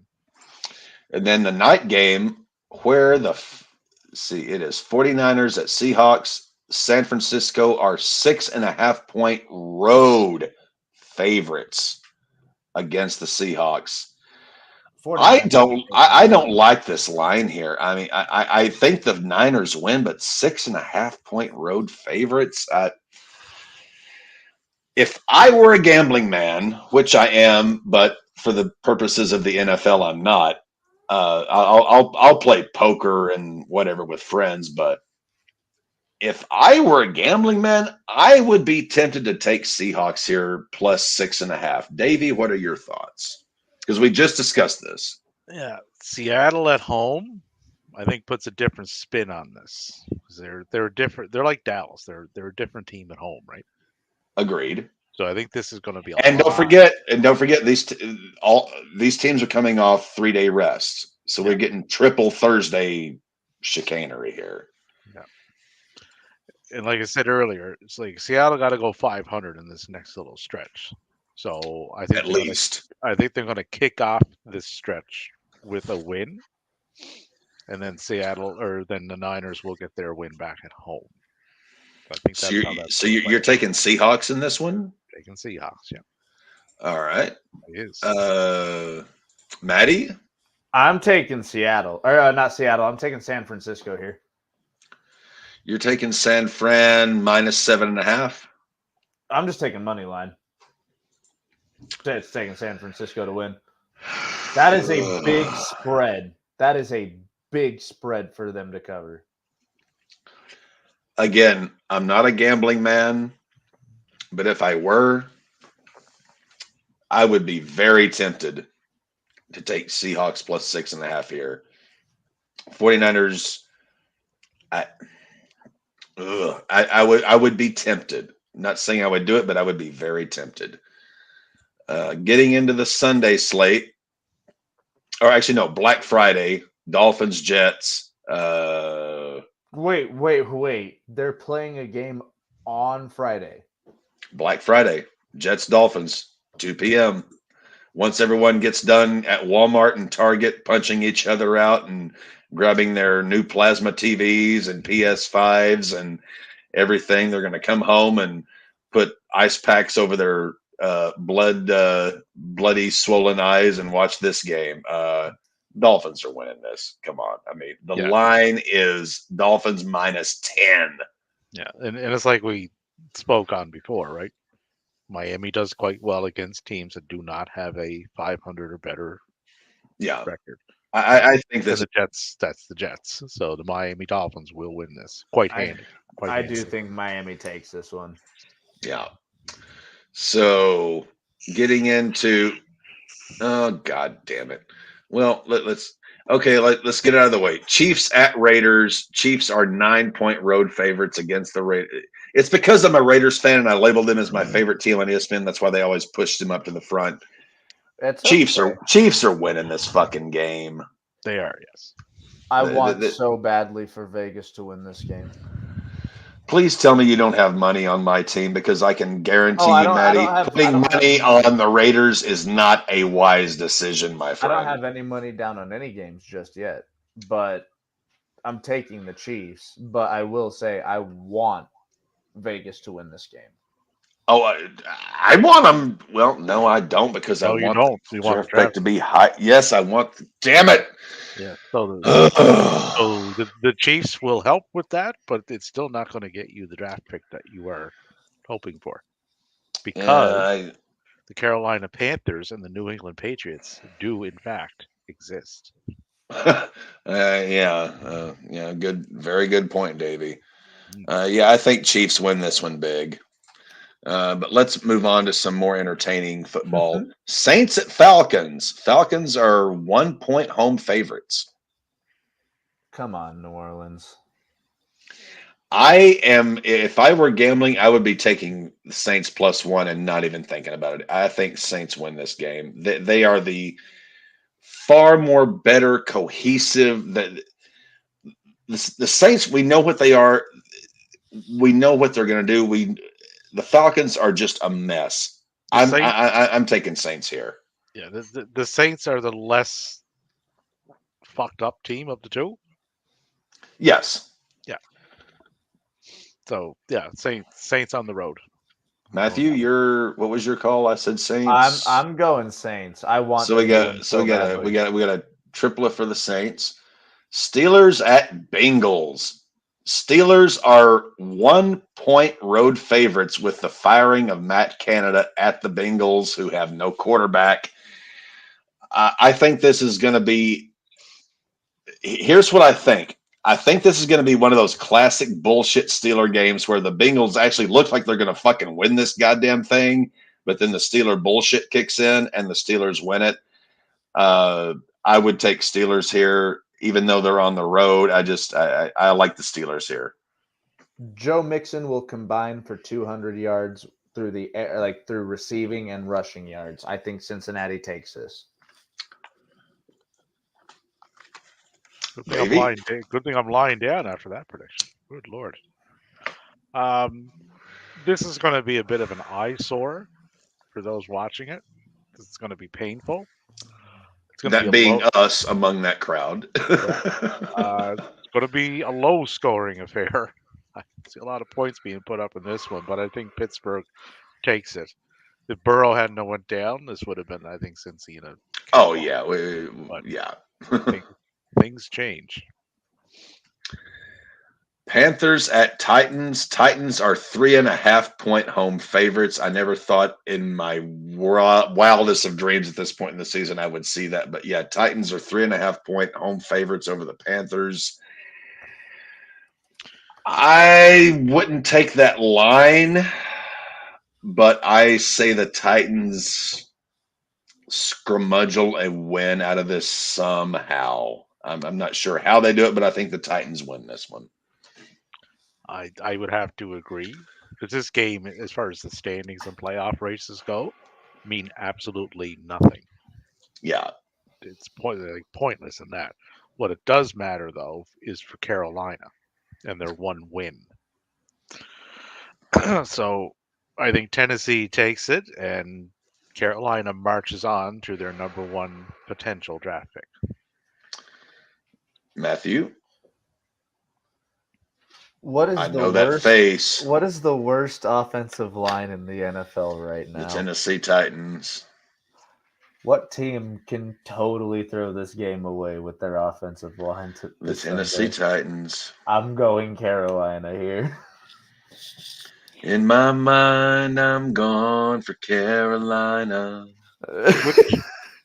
Which Can't you Carolina? just smell the sunshine? South Carolina Can't you just taste the moonshine? what's the other one? Carolina.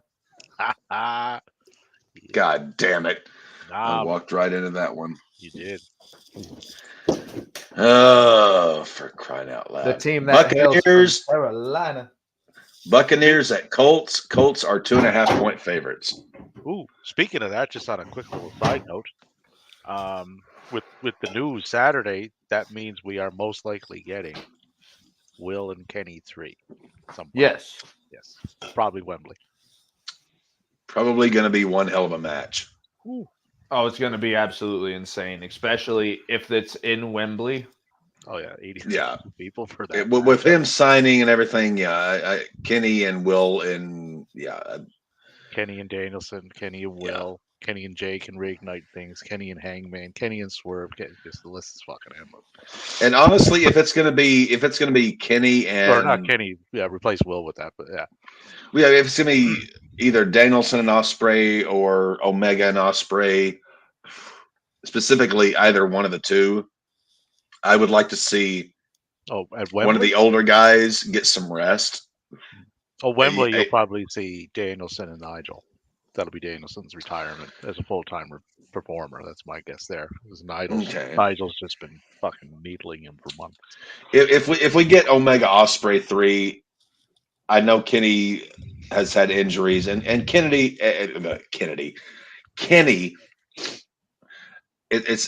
I'm in the States. November 22nd is the anniversary of the assassination of JFK, which I have a tradition that I do every 22nd. I watch the men who killed.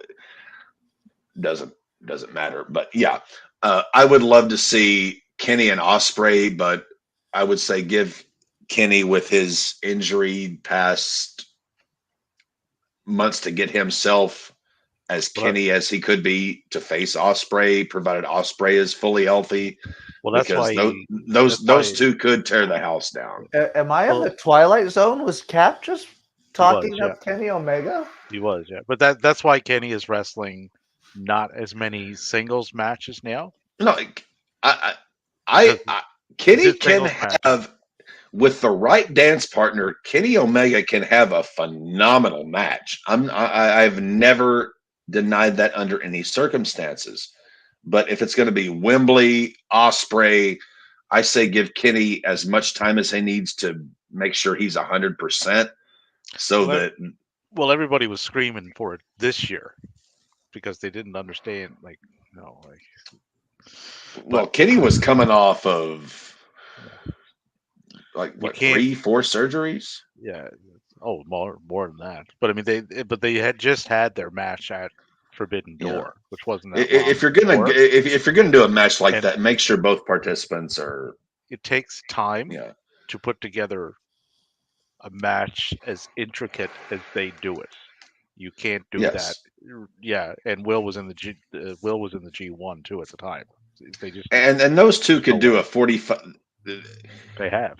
I was about to say if there were two performers on the planet right now that could do a Flair Steamboat 60-minute have you, Omega, I would say a healthy Omega and an Ospreay could do a Flair Steamboat level match like that if both guys are healthy and they are given the time to do it. If this next match wasn't their third match, the rubber match, but I can say someone that would be able to do that would be a Bryan Danielson and a Will Ospreay.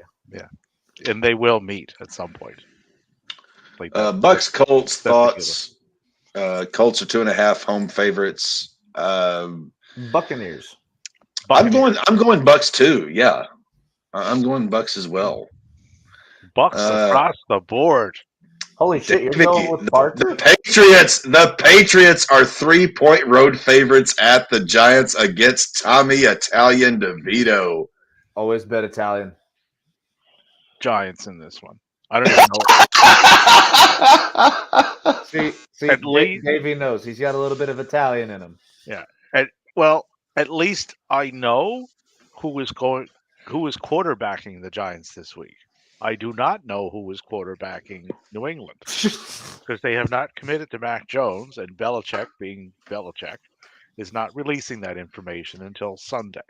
You guys are going to use PJ Washington, aren't you? No idea. Zappy's not the answer, but I mean, what have we got? We have 2 wins. It's going and Patriots eight here. losses, and we have a minus 97 point differential, and we're dead last in the conference. I think the matter who Patriots we start. win this game. It's not going to be pretty, but I am taking Patriots here -3. Not sure if I would bet that necessarily. Actually, no, I wouldn't bet that. But Patriots win this game. Patriots do not win this game. This is coming from a Patriots fan. Do not listen to the captain. After you've been cheering my praises all last week going into the big fantasy booking, now you're going to doubt my, well, I did lose, so, whatever. Yeah, so there is that. Watch. David's just going to shit on you anytime he gets now.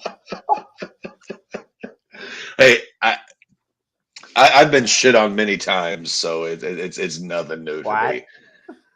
Not literally. Jesus Christ. Good.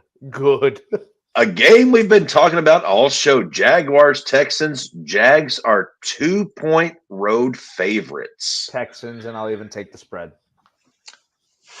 Davey? Jacksonville.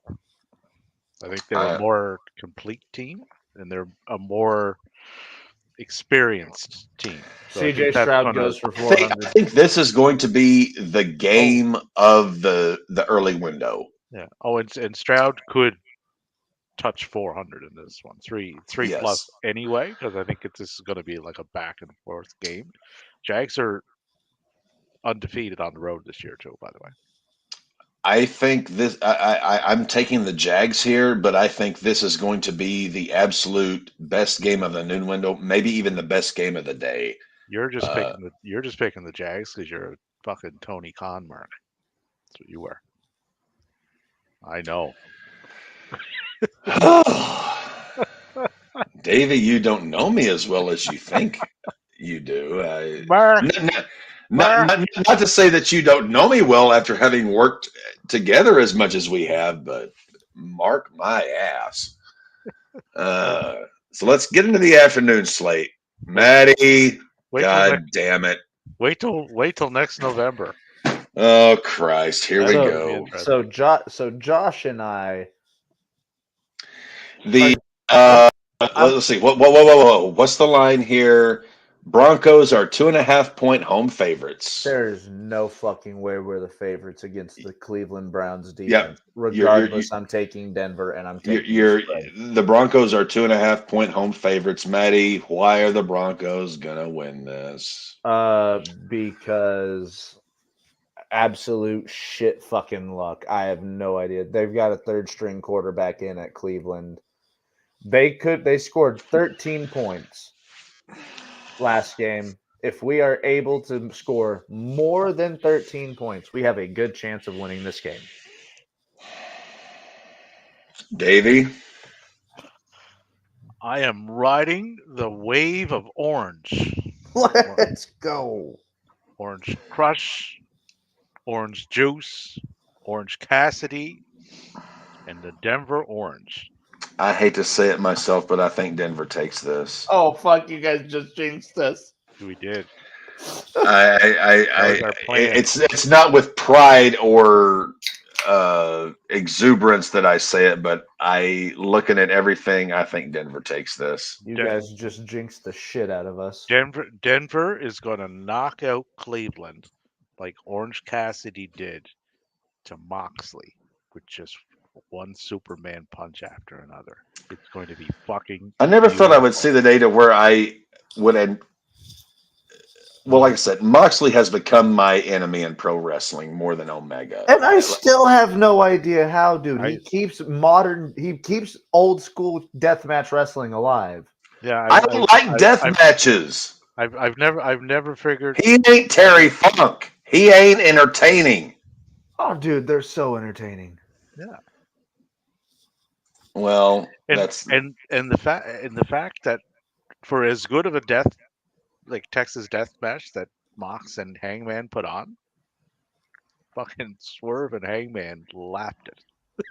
Like, Swerve and Hangman did a good Forget job it. from what I haven't seen the match. I've only seen little clips here and there, but I haven't seen the match in totality, so I can't I can't say one way or the other. I'm It probably was- going to No, go I out of my cannot way to stand rewatch it. John Moxley. it was a thing of brutality, beautifulness. I love Swerve. I like Hangman to an extent these days, not near as much as I used to, but Cap, when you see the spot of Hangman drinking Swerve's blood and spitting it out, oh, that's when you know these two motherfuckers want to kill each other. Yeah, but if you're talking about a wrestler, that can get paired up with someone, and to be able to put them over to the extent that Hangman did with Swerve in that program that they worked, and still get yourself over, like that's special. that's kind of why I want to see it actually, because That's the way they did it. Like both of them came out of that knowing looking better than they went how in. the elite have their tongues up Tony Khan's rectum. I'm actually kind of surprised Hangman did the job there, because I love Swerve Strickland. So that's kind of why I really want to see that match in full, just to see how they did that. But anyway, Rams at Cardinals. Rams are minus 0.5. This is the closest line of the week. The fuck does that mean? As long as Basically, it's a pick 'em. Yeah. Essentially, it's a pick 'em, but I would be taking the Rams.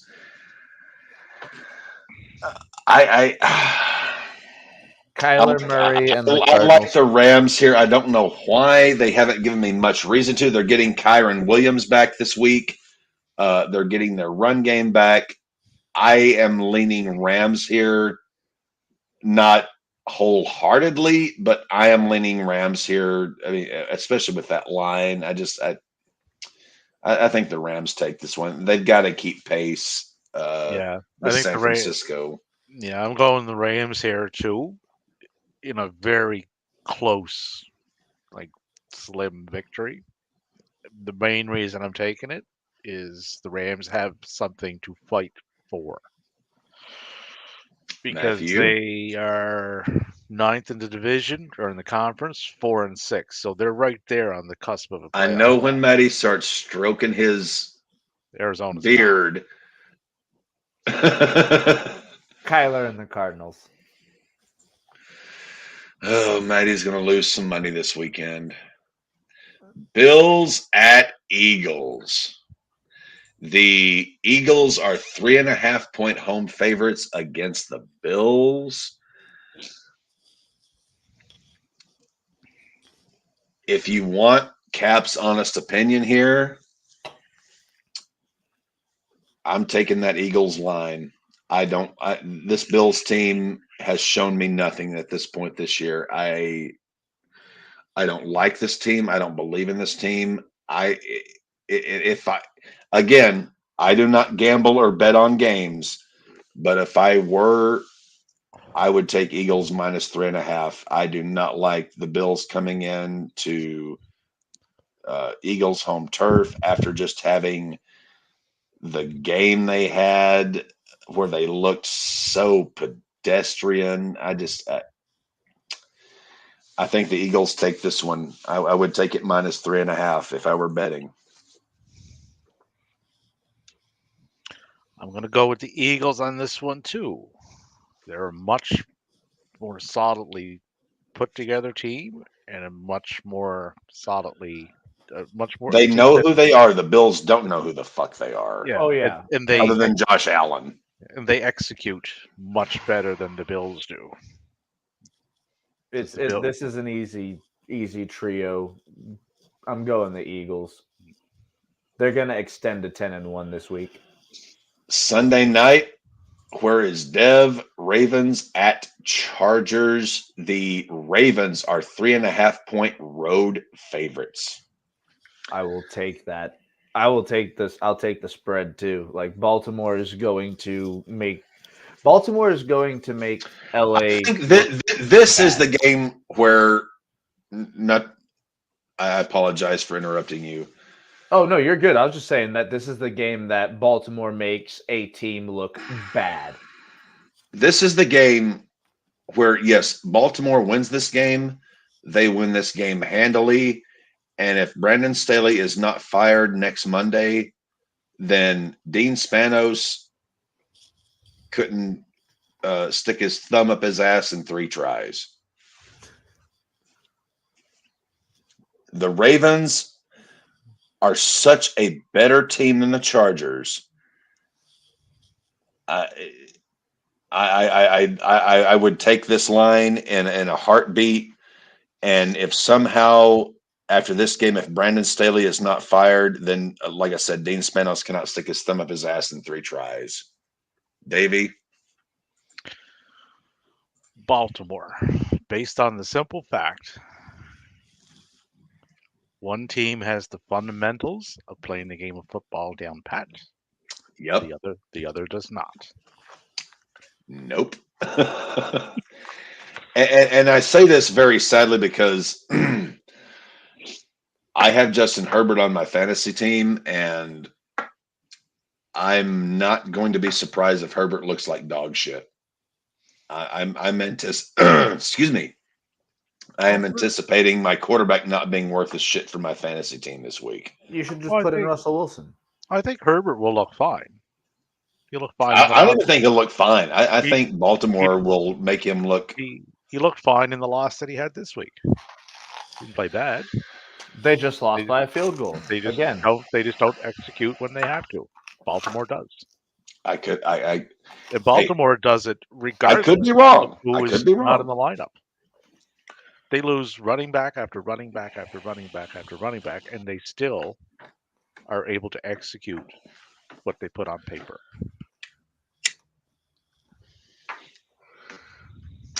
So we got a round of Baltimore. Yes.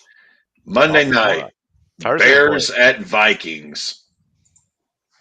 Ugh. Minnesota picks it back up. Vikings are 3.5-point home favorites. Vikings. Yeah. If they don't win by more than 3, I'll be disappointed. I got to go Vikings here, and it's not because I like the Vikings. It's just that I know the Bears are the Bears, and I don't see on 8 days rest Monday night at home. I don't see the Vikings losing this. But that's Cap's opinion there.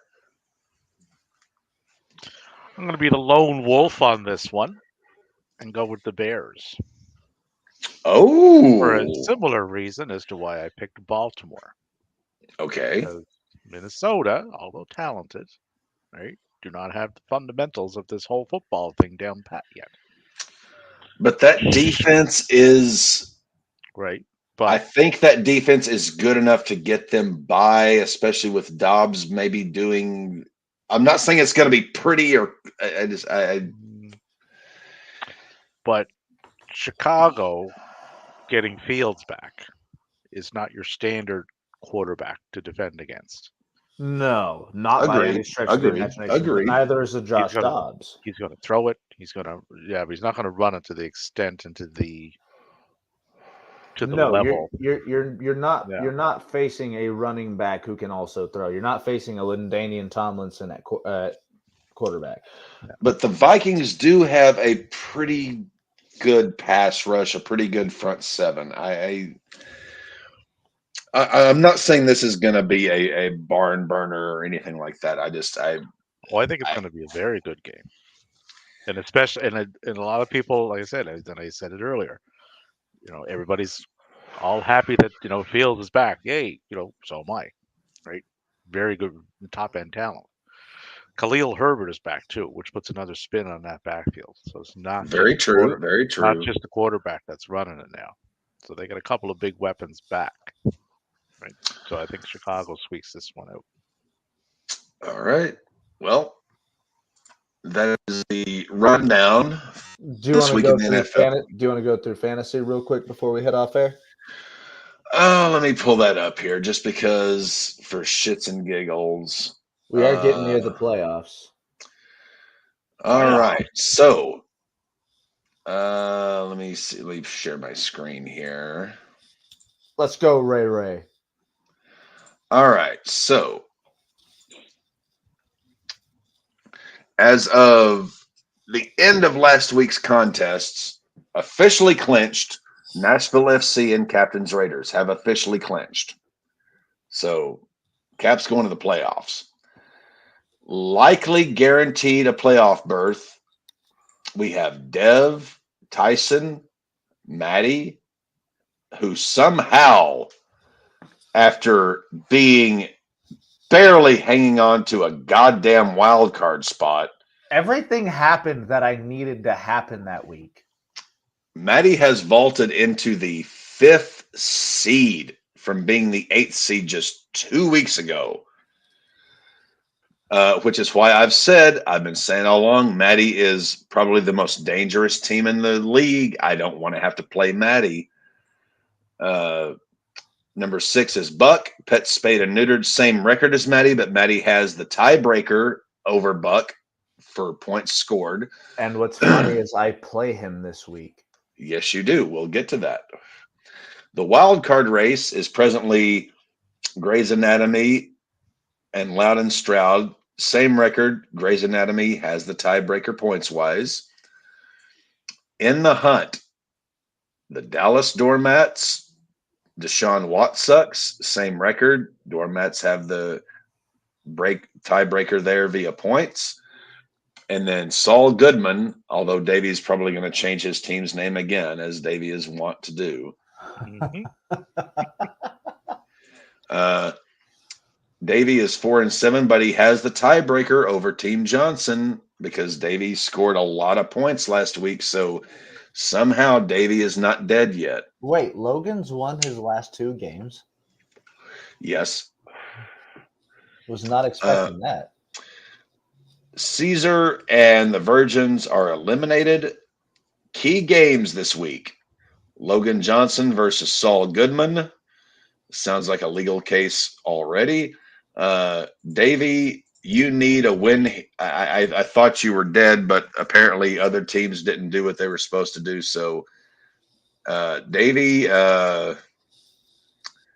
you got a big one again this week. Let's see if Davey can pull one out. Deshaun Watsucks plays Captains Raiders. I think I should be okay here. And if I win, I think I should probably eliminate El Chico there. Loudon, Stroud, and the Doormats. That's more of a new team name.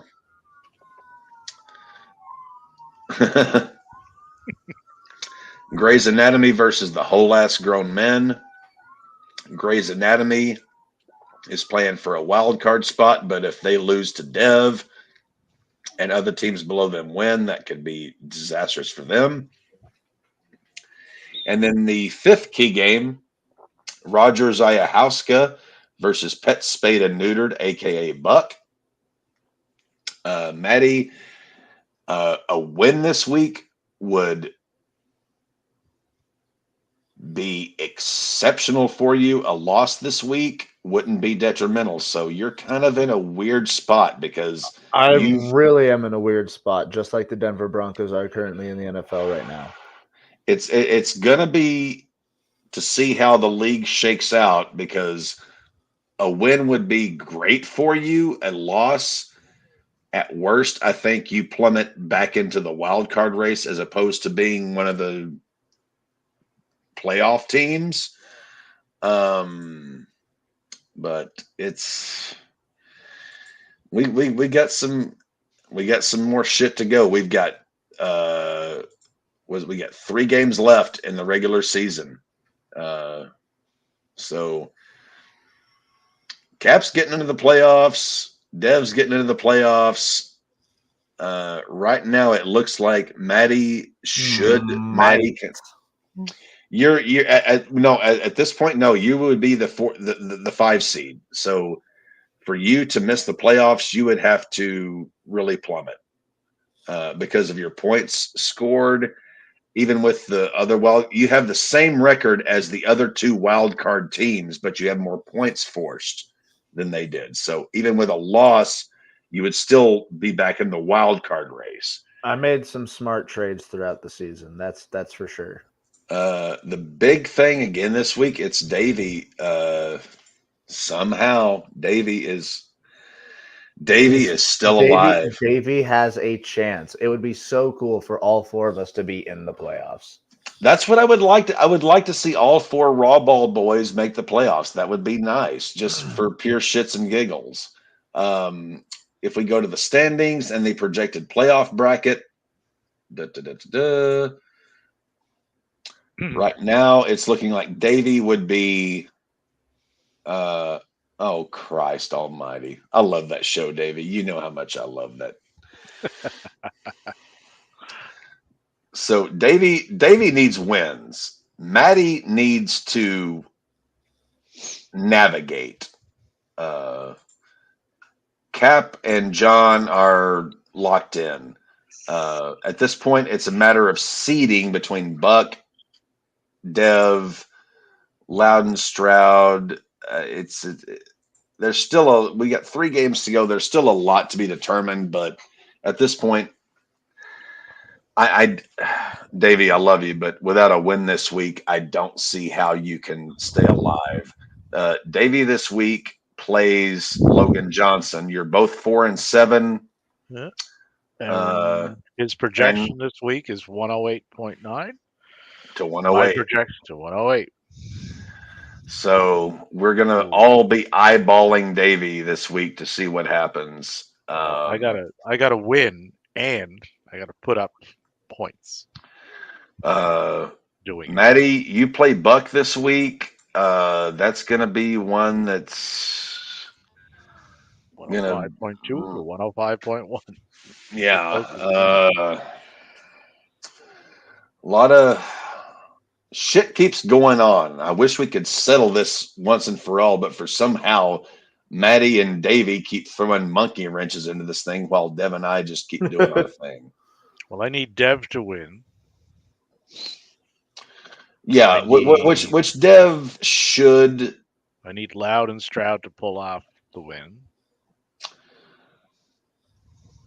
John's not going to lose the rest of the year. Nashville FC, their schedule the rest of the year is a gimme. Like they play the Virgins this week.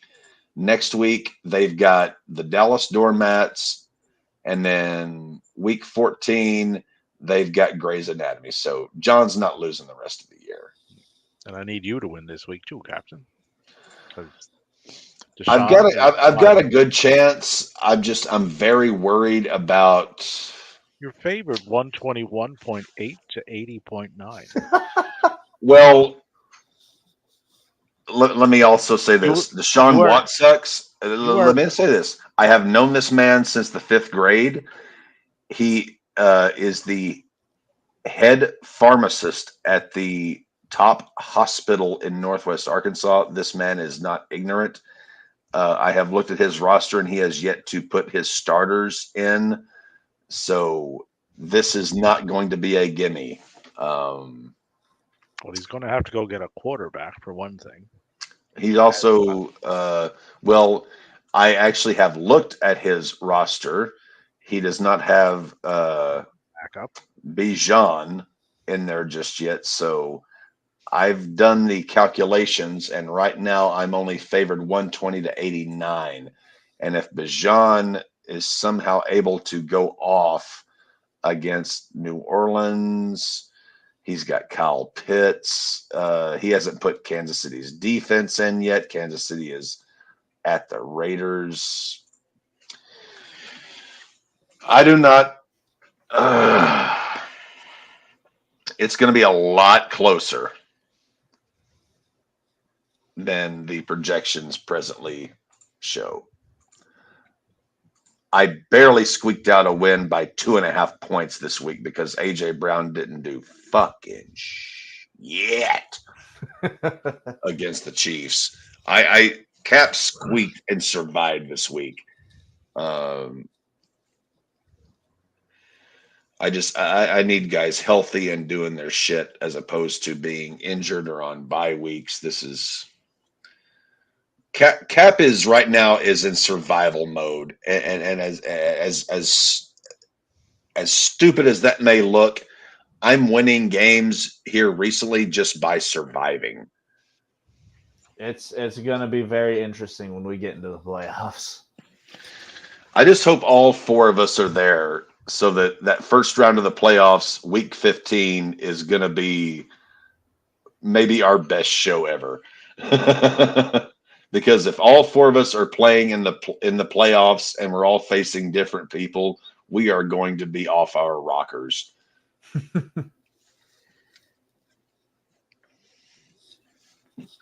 You know who's going to be off their rockers very, very shortly? Who's that? All the WWE heads that are watching NXT and don't know the result of this Carmelo Hayes match. They're going to be very upset. So, Maddie, we're about 16 minutes past time here. Survivor Series this Saturday. We mentioned myself and Davey taking a look at that. Davey and Remy doing a Fuck Thanksgiving stream on Thursday where they just talk about whatever. Yeah. And then Sunday, RAWBall goes Sunday. Red Zone. And then next weekend, next weekend, Maddie will not be around. I will be taking a vacation. Which is very well earned. Mm-hmm. And, well, I won't be around for the Sunday. I will hopefully be back just in time for RAWBall Tuesday. Yeah. I mean, and at that point, though, I mean, your playoff chances could be hanging kind of loose depending on how things go this week, but we'll see how that goes. But you have earned the vacation, my friend. Davey, Dev, and myself will hold things down that particular Sunday. Oh, Captain, I want your opinion on this. Oh. You're aware AEW is doing a tournament. Yeah, similar to a G1. Right. Yes. Starts this Wednesday. Yeah. 4 people announced so far, I believe. Danielson, and who are the other 3? Mark Briscoe, all right, Andrade, El Idolo, and Eddie Kingston. Okay. Eddie is ROH World Champion. Yes. And he is the New Japan Strong Champion. Yes. So he's putting those belts on the line in the tournament. The winner is those belts are going to be unified. They will be defended on AEW, ROH, and New Japan. So across 3 brands, 1 belt. Mm-hmm. Now, Jay White is not entered into this yet, but if Jay White were to enter this, and it was Jay White and Eddie in the finals, and if Jay were to win that belt, do you think that would be a good idea? Now, there's a reason why I'm asking these 2 gentlemen. Eddie was the guy who definitively put Jay White out of New Japan. So Jay White would owe Eddie a receipt on that. So do you think that would be because you did a booking show? So do you think that would be a good book from now until the December 30th pay-per-view? to tell that story. I would say yes if you are going to do another Jay White MJF Well, match. no, Because no. we know the chicanery that happened this last weekend. Yeah, it was too much. They Um, essentially what they did, they had a basic premise of it, right? Adam Cole at ringside, still on the crutches, and there was subtle little hints there that Adam is more sided with Jay than he is with MJF because he went to hit Jay with the belt, but more or less passed it to him very subtly. Same with the ring, right? That was all in Jay's favor. But the other thing this would do if Jay gets that belt, it opens up the door back to New Japan for him. There's a Bullet Club in New Japan. yes. There's a Bullet Club in AEW. So it opens up the door to that storyline. That's why I tell people you can't think of AEW in one-dimensional terms because They have such a relationship with New Japan. well, in a lot of places, but New Japan especially, right? So you have to think where else could things lead. But there are possibilities. I just want to kind of throw it out to get your I thoughts on it. I like Adam Cole. I don't like what they did with everything this last weekend. That was well. I kind of got sidetracked on it. Essentially, what they did is let's add a whole bunch of stuff to this yeah. that doesn't fit or make sense, right? Like it's just too much. It was way overbooked, right? They took a simple premise and kind of over elaborated on it. It didn't work, and the AEW fans kind of rejected it. If WWE I were WWE taking fans like that. yeah, if I were, let's just say if I were taking over the book today, and I'm looking at what has happened, what has come before me, and I'm trying to put this thing to put a kibosh, to put a final statement on it. The next pay-per-view is Revolution, correct? That would be incorrect. The next pay-per-view is World's End, December 30th. Yeah, Okay. they got a new pay-per-view. Yeah. Okay, too close. So what's the next one after that? Revolution? Revolution, yeah. Okay. That's So- the one where Sting done. Yeah. If I am booking this thing, given what I've been given, I would be looking at doing, as much as I hate doing this with world champion, because I like world championship matches to be one-on-one. I would do an MJF, Adam Cole, Jay White triple threat world heavyweight championship match for Revolution. And You're probably getting something similar to that at World's End. Because Samoa soon. Joe, Samoa Joe teamed with MJF on 0 Hour and they defended the ROH titles.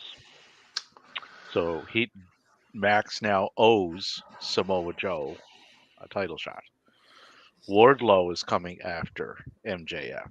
So he's likely going to be involved somehow. So you're probably getting some sort of triple threat or four-way there. I'm thinking. I mean, nothing that's been announced yet. Yeah, I mean, there's a lot of ways you could go, but again, this is strictly if Cap has the book, and I'm looking at what's been laid ahead of me.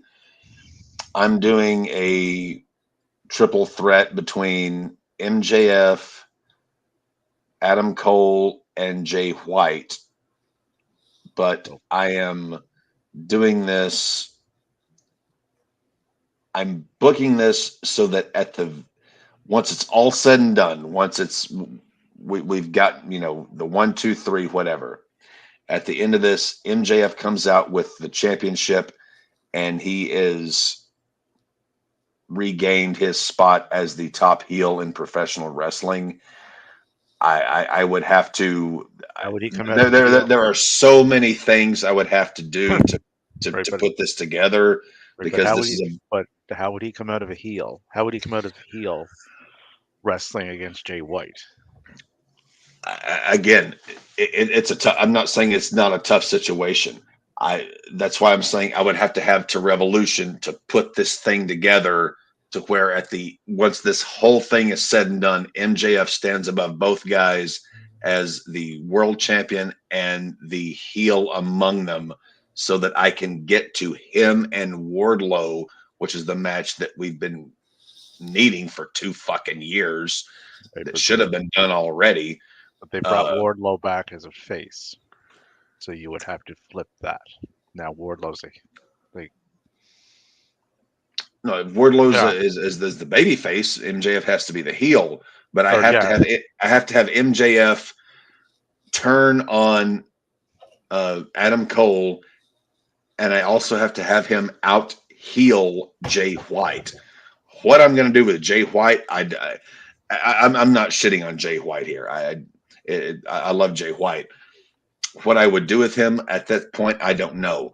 But I have to get MJF as the champion, defeating both guys as the top heel, preparing to face Wardlow at the next big pay-per-view, which I believe is in May, April or May, somewhere in there. I can't. AEW's favorite. I'm not too sure, but I would have to, between now and Revolution, somehow get everything in position for that. How I would do it, I would have to sit down, put pen to paper, and whatever. But this MJF baby face, half face, whatever bullshit. MJF needs to be the most despicable human being on planet Earth in order for him to work. And I absolutely hate the fact that they've tried to do this babyface stuff with him.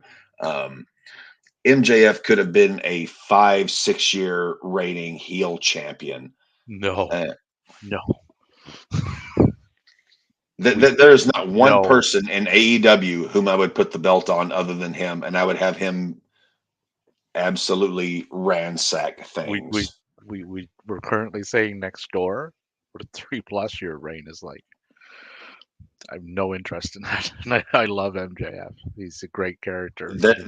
I would honestly, if I were trying to set up a potential opponent for him to drop a belt to a babyface, I would be looking at Wembley next year, MJF versus Ospreay, and Ospreay taking the belt off of MJF at Wembley next year. That would be, if I was, because the two of them could have a phenomenal program. What about Swerve? Because he's a definite possibility. Oh God, I love Swerve too. They could circle back to Jay White again. Omega's right there. If you want to do Omega Ospreay for the belt, Ospreay's right there. There's so many possibilities there. I'm moving Ospreay up the card. I'm not, and I'm not shitting on Strickland by any stretch of the imagination here. But if Swerve doesn't have a world title in 2024, that is a huge fumble on Tony Khan's part. You and I both know Ospreay is the man. Like he is the runaway winner. Yeah, as much as I love MJF and Ospreay, I'm going off just what I've seen in the ring. Yeah. Like his vocals, what I haven't seen hardly, actually I haven't seen a single promo of his, but I've seen him in the ring and I've seen all I need to see. This guy is a beast. I would be building to putting the belt on Ospreay in Wembley for the money match, to have him take the belt off of MJF in match number 1. Match number 2 could be some kind of a convoluted thing. And then 6 months from Wembley, 3 months, have the rubber match there. Strickland, I'm going to continue to build. I'm going to put a belt or 2 on him. What is it? The International, the Atlantic, whatever they're calling it now. I'm putting a belt on him, and I'm going to be building him to be the guy to face MJF or Ospreay once that whole program is done. Because at that point, I'm thinking, I know I've got Ospreay signed. I'm thinking MJF is probably going to be gone for greener pastures. So I'm building Strickland and Ospreay MJF is not leaving. a year and a half from now. That's just, that's initial quick thinking. If I'm Swerve is 33. you're putting me on the spot here, so I'm thinking, okay, how can I book this a year and a half from now? Okay, give me 3 great matches between Ospreay and MJF. Ospreay takes the belt. We have in the first match, we have a convoluted finish. In the second, third one, Ospreay wins it outright, and then I've got Swerve positioned to be the great heel to face Ospreay. Because I'm at this point, I don't know if MJF's going to stay. That's my thinking at this point. That's by all accounts, that's the best I can honestly do. By all accounts that I'm hearing, MJF has essentially re-signed. He's not going to WWE. I don't think he ever was. Fucking stupid. He very well could be. I'm going off fantasy booker. I'm going off what I know and what I have and what I know I've got between Ospreay, MJF, and Swerve, and Wardlow. I'm not putting the belt on Wardlow. He's too old. They've wasted him. I'm going to give him and MJF a good program, but MJF is going to retain. I'm trying to get to MJF, Ospreay at Wembley so Ospreay can get that belt and then do the Steamboat Flair thing. And then I've got Swerve coming up as the most despicable heel on planet Earth to go against babyface Ospreay, and I'll go from there. I'm looking a year and a half down the road, bare bones bullet points, Davey. Yeah. I don't have the book. I'm going off what little I have here. Ospreay's promos are very. I've never seen a single one of his promos. I've only seen him work in the ring, but that's all I need to know. They're not a WWE style promo because they're not scripted in that sense. So they're very raw but real. So you know it's him speaking. Yeah. So if you like that style, then you would like them. I like promos that aren't scripted. I like guys just either you can work on the stick or you can't. And if you can't, we give you a mouthpiece. If you can, here's the mic. Go out there. All right, I'm the booker. All right, I need you to hit point A, point B. The rest, you do it yourself. Matty would be familiar with this one because him and I watched the pay-per-view. The announcement that he was the new signing. I woke up out of a dead sleep because I heard his music play. Yeah, no. The Wrestle Kingdom last year. Oh yes, when Kenny and Will were at the table, and they were just going back and forth, and Don was with Kenny. Will got up and grabbed the mic, and he told the story of wrestling in front of clap crowds, and being in isolated in a hotel and watching his friend's funeral on a fucking iPad, and he kept the place going. That was all Will, and that was I was fucking in just every word. It's like, wow. Like, for people saying you can't cut a promo, they should listen to this. I'm not saying he can or he can't. I've never seen one. Oh no, I never said you did, but some people. Oh, okay. Yeah. I can't. I've never seen him do one. I couldn't say one thing or the other. Yeah. Hell, even his promo with the Shota, just a couple of weeks ago was insane. Yeah, and he cut a good one on Bailey too for their match. So he can do it. He's gotten a lot better at them. He wasn't that good earlier on. And Ospreay's only what, 23, 22? Who, Ospreay? Ospreay's almost 30. No, he's 30. What? I've been watching him since he was in his early 20s. How old is Ospreay? 30, I believe. Will Ospreay is 30 years old.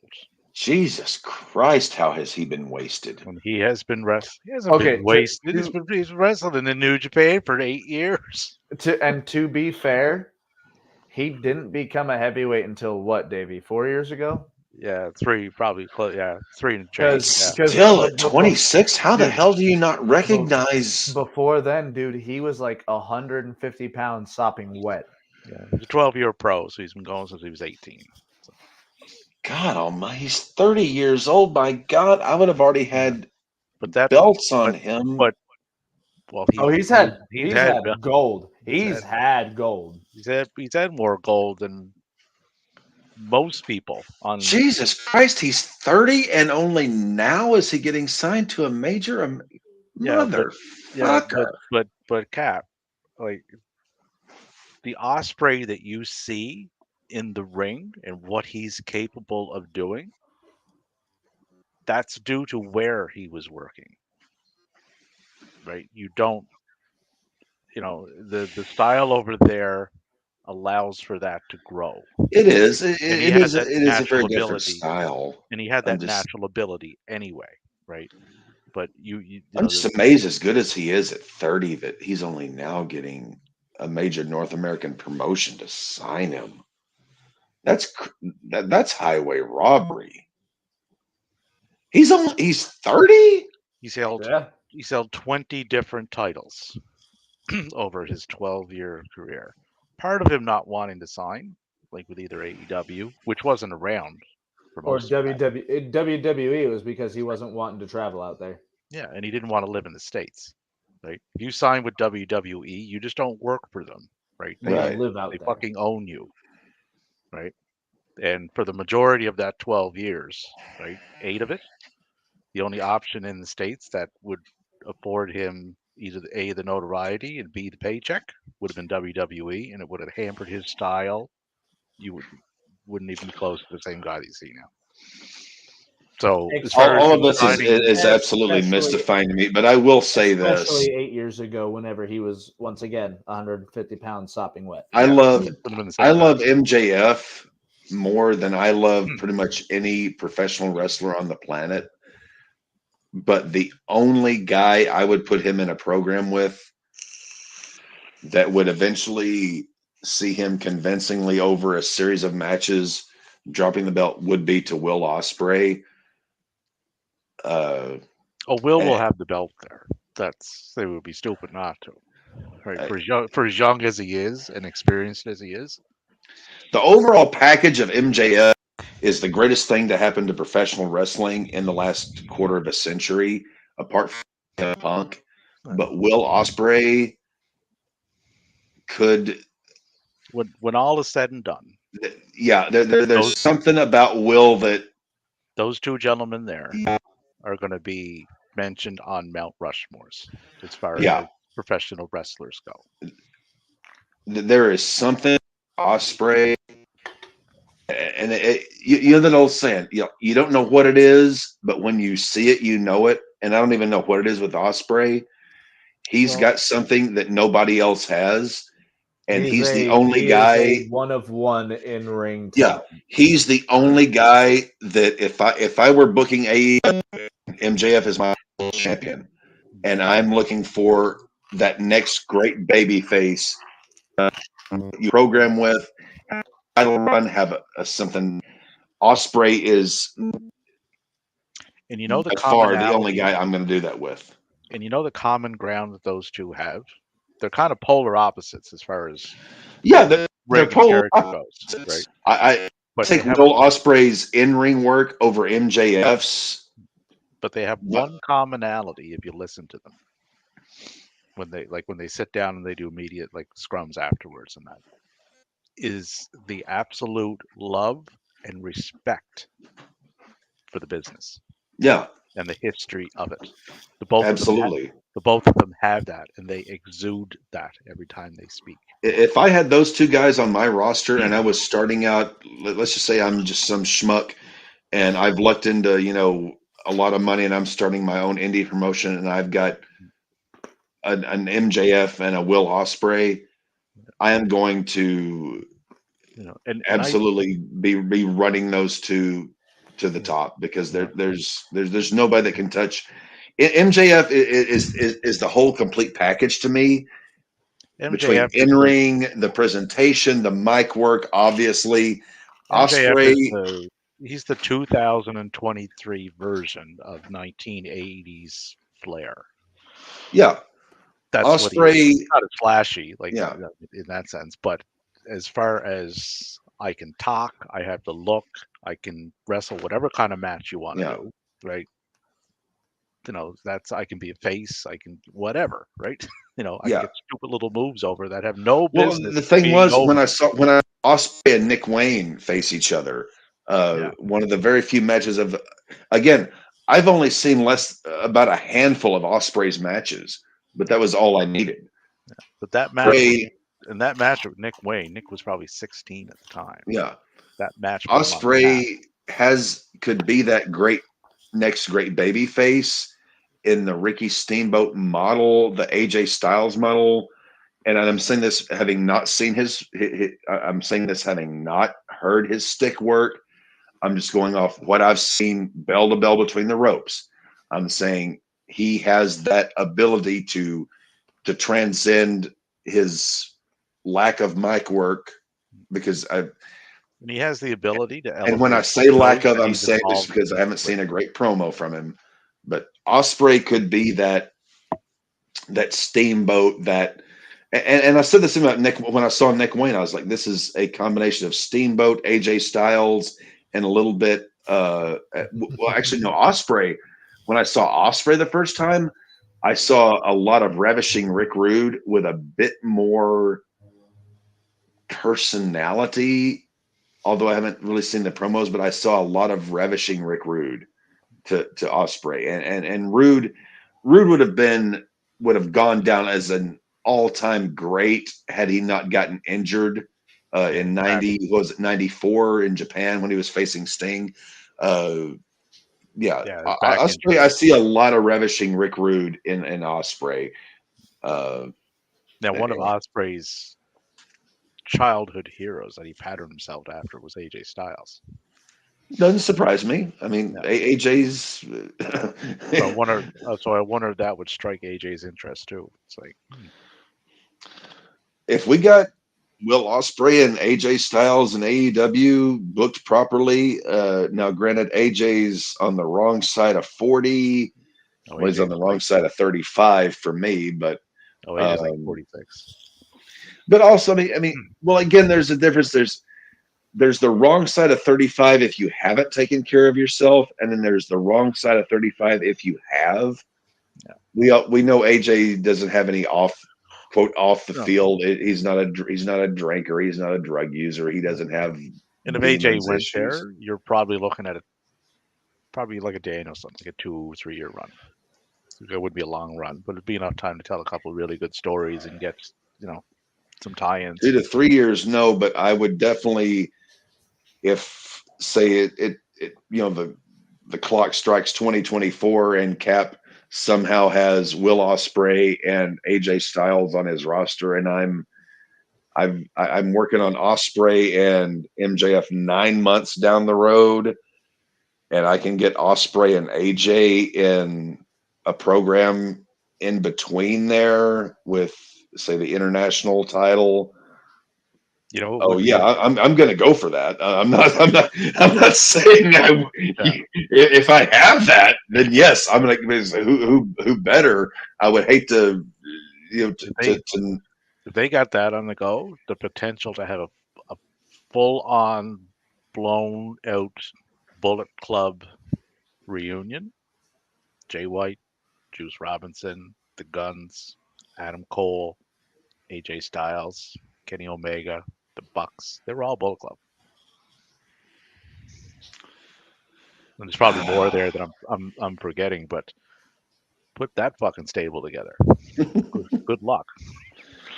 Hey, if I got AJ and Ospreay for a good little program together while I'm putting Ospreay in position to be the guy to take the belt off MJF for a run with them, fuck yeah, give it to me. And do a feud with the Don Callis family in United Empire. Well, Kyle Fletcher, Mark Davis, Will Ospreay, Sammy Guevara, Takeshita, Hobbs. That's money, and lots of it. Hey, Cap's all. as Al Snow once said, and this was put to him in a shoot interview. What's the number one job of a booker? To draw money. Draw money. So, Draw money, and I think long term draw money, not do hot shots, but to long term. Make your territory, your promotion, whatever, successful and draw money over the long term. As long as you don't, will this draw money? Fuck yeah. Is it going to be any good? It'll draw money. You got to have the both of them working in conjunction with each other. Well, and you also, you can't just be thinking, okay, draw money tonight, draw money next week, draw money next month. Okay, is what you're doing with your roster, are you going to be drawing money a year, 2 years, 3 years, 4 years, 5 years? You cannot be thinking, you cannot book playing checkers. You have to book playing chess. Oh no, you gotta, long-term things, right? Like people were saying, and you also have to one example of that would be the Bucks won a number one contenders match for the tag team titles. Yeah, it was never really mentioned a lot on TV that they held that, right? Lo and behold, a couple of months later, they're now in a match with Jericho and Omega with that up for grabs. Right. So this was planned out. And you also you have to a while ago. Yeah, you have to book with the idea that, okay, what if numero uno or numero dos or tres or cuatro, you're one of your top 3-4 guys. What if one of them gets hurt? Yeah. Do you have someone that's working that mid card that, that you can, okay, if you absolutely had to, okay, if this guy's gonna be out 6 months, 9 months, a year, can we take this guy and then over 2-3 months put him in that spot? You have to always have plan B, plan C. So that would come down to two things. How well have you built up your roster? It's like, how many guys here do I have that are solid enough, that are built up, credible enough, where I can plug and play them if something happens, right? And how well can you pivot, right? It was like when the Starks thing, right? Yeah, Starks was supposed to go up against Punk when Punk got himself fired, so they had a pivot, right? So who did they pivot to? Danielson. Well, I mean, you can pivot to Danielson to do just about anything. But that arguably worked out better in the long run for Starks. Because if he wasn't on the map before, he sure as fuck was on the map after those matches with Danielson. Well, to me, the great pivot, and this is what I look back to in booking, speaking of, injuries happen, February 1990, they were planning on having in NWA and Crockett, WCW, Flair was planning to drop the belt to Sting at Clash of the Champions. I think it was March of 1990. Sting got hurt, tore his knee all up in February, and they had to give Sting time he made it to Great American Bash in July after, that'd be 6 months after, tearing your knee up, which wound up working because Flair, he had promised the belt to Sting. If I'm going to drop the belt, I'm dropping it to you.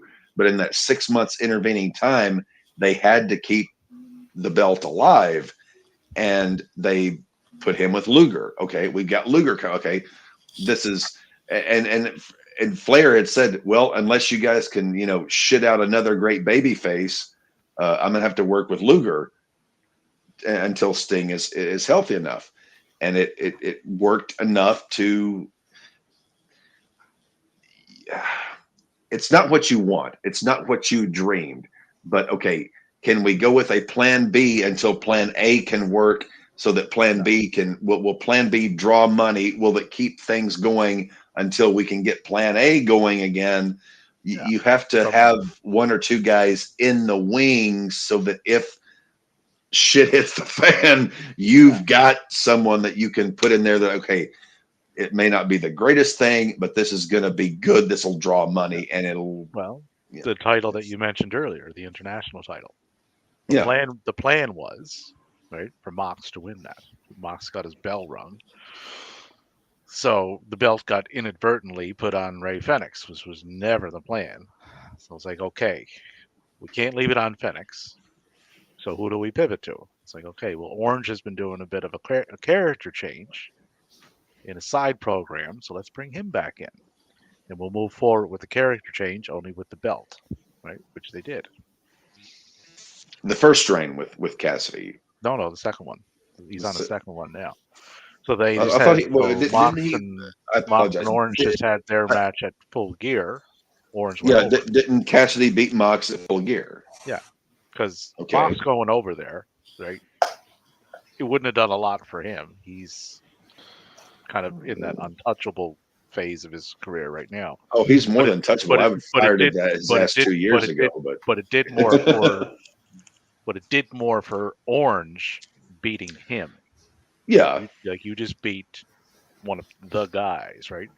Plus, Mox has some things over in New Japan he's doing too, so he didn't need that belt right now anyway, because he's fighting for the new Intercontinental title that they're doing in a match with David Finlay and your boy, Mr. Ospreay, at Wrestle Kingdom. yeah. We've gone about 40, almost an hour overtime. Just I getting know. to, I just asked the question, and it was like it just kind of morphed on from there. But yeah. Well, I mean, oh no, I love sitting around doing that. Also, at the same time, I've been needing to relieve some ballast for about an hour, but I didn't want to walk away from this. That's why I've got my legs crossed right now. I'm trying to pin down the ballast tank. if you want to go to the bathroom, we can keep this going until like Well, no, actually, I have show to, on Thursday. I have to be awake at 6 a.m. and work, and I also need to eat some dinner. Work, fucking overrated. It is definitely overrated. Oh, trust me. Once 3 p.m. Central Standard Time hits tomorrow, Cap's on vacation. But I have to get through tomorrow because tomorrow is going to be absolute hell on earth. I'm on a Christmas tree account. I'm on an account of dealing with the absolute scum of the earth who want to rent cars who don't have enough money to scratch together to pay for dinner at McDonald's. I got people buying fucking $3,000 Christmas trees for some reason. I wish the people that I talked to on the phone had money to do that. One thing I've learned in 23 years of doing that particular job is it doesn't matter what account you're on. All the people that call in are all the same. They don't change. They have a commonality to them. Put it that way. My philosophy in sales, there's two kinds of customers. There's the customers you want and the customers you don't. The customers you want are the ones who don't question you. The customers you don't want are the ones who do. If their worry is price or little thises and that's, you don't want them. If they're just like, hey, I need this, I need that, you can work with them. Send me the bill. Those are the customers you want. The ones who want to nitpick and question every little thing that you do, those are the ones you don't want because they will give you so much hell. I swear. The 2 years I was doing LTL sales, I was making 6 figures a year, and I swear it took 10 years off my life. Those assholes. I never let them get to me to that extent. It's like, well, when you're as you can well imagine with my demeanor, it's like whatever, buddy. Like, well, when multiple $1,000s worth of commissions are on the line per month, and I can line my pockets if you shut your mouth or if you don't, and I can just clean up with the money. Yeah, the client in this particular job, I can't choose my clients versus the last one where I could.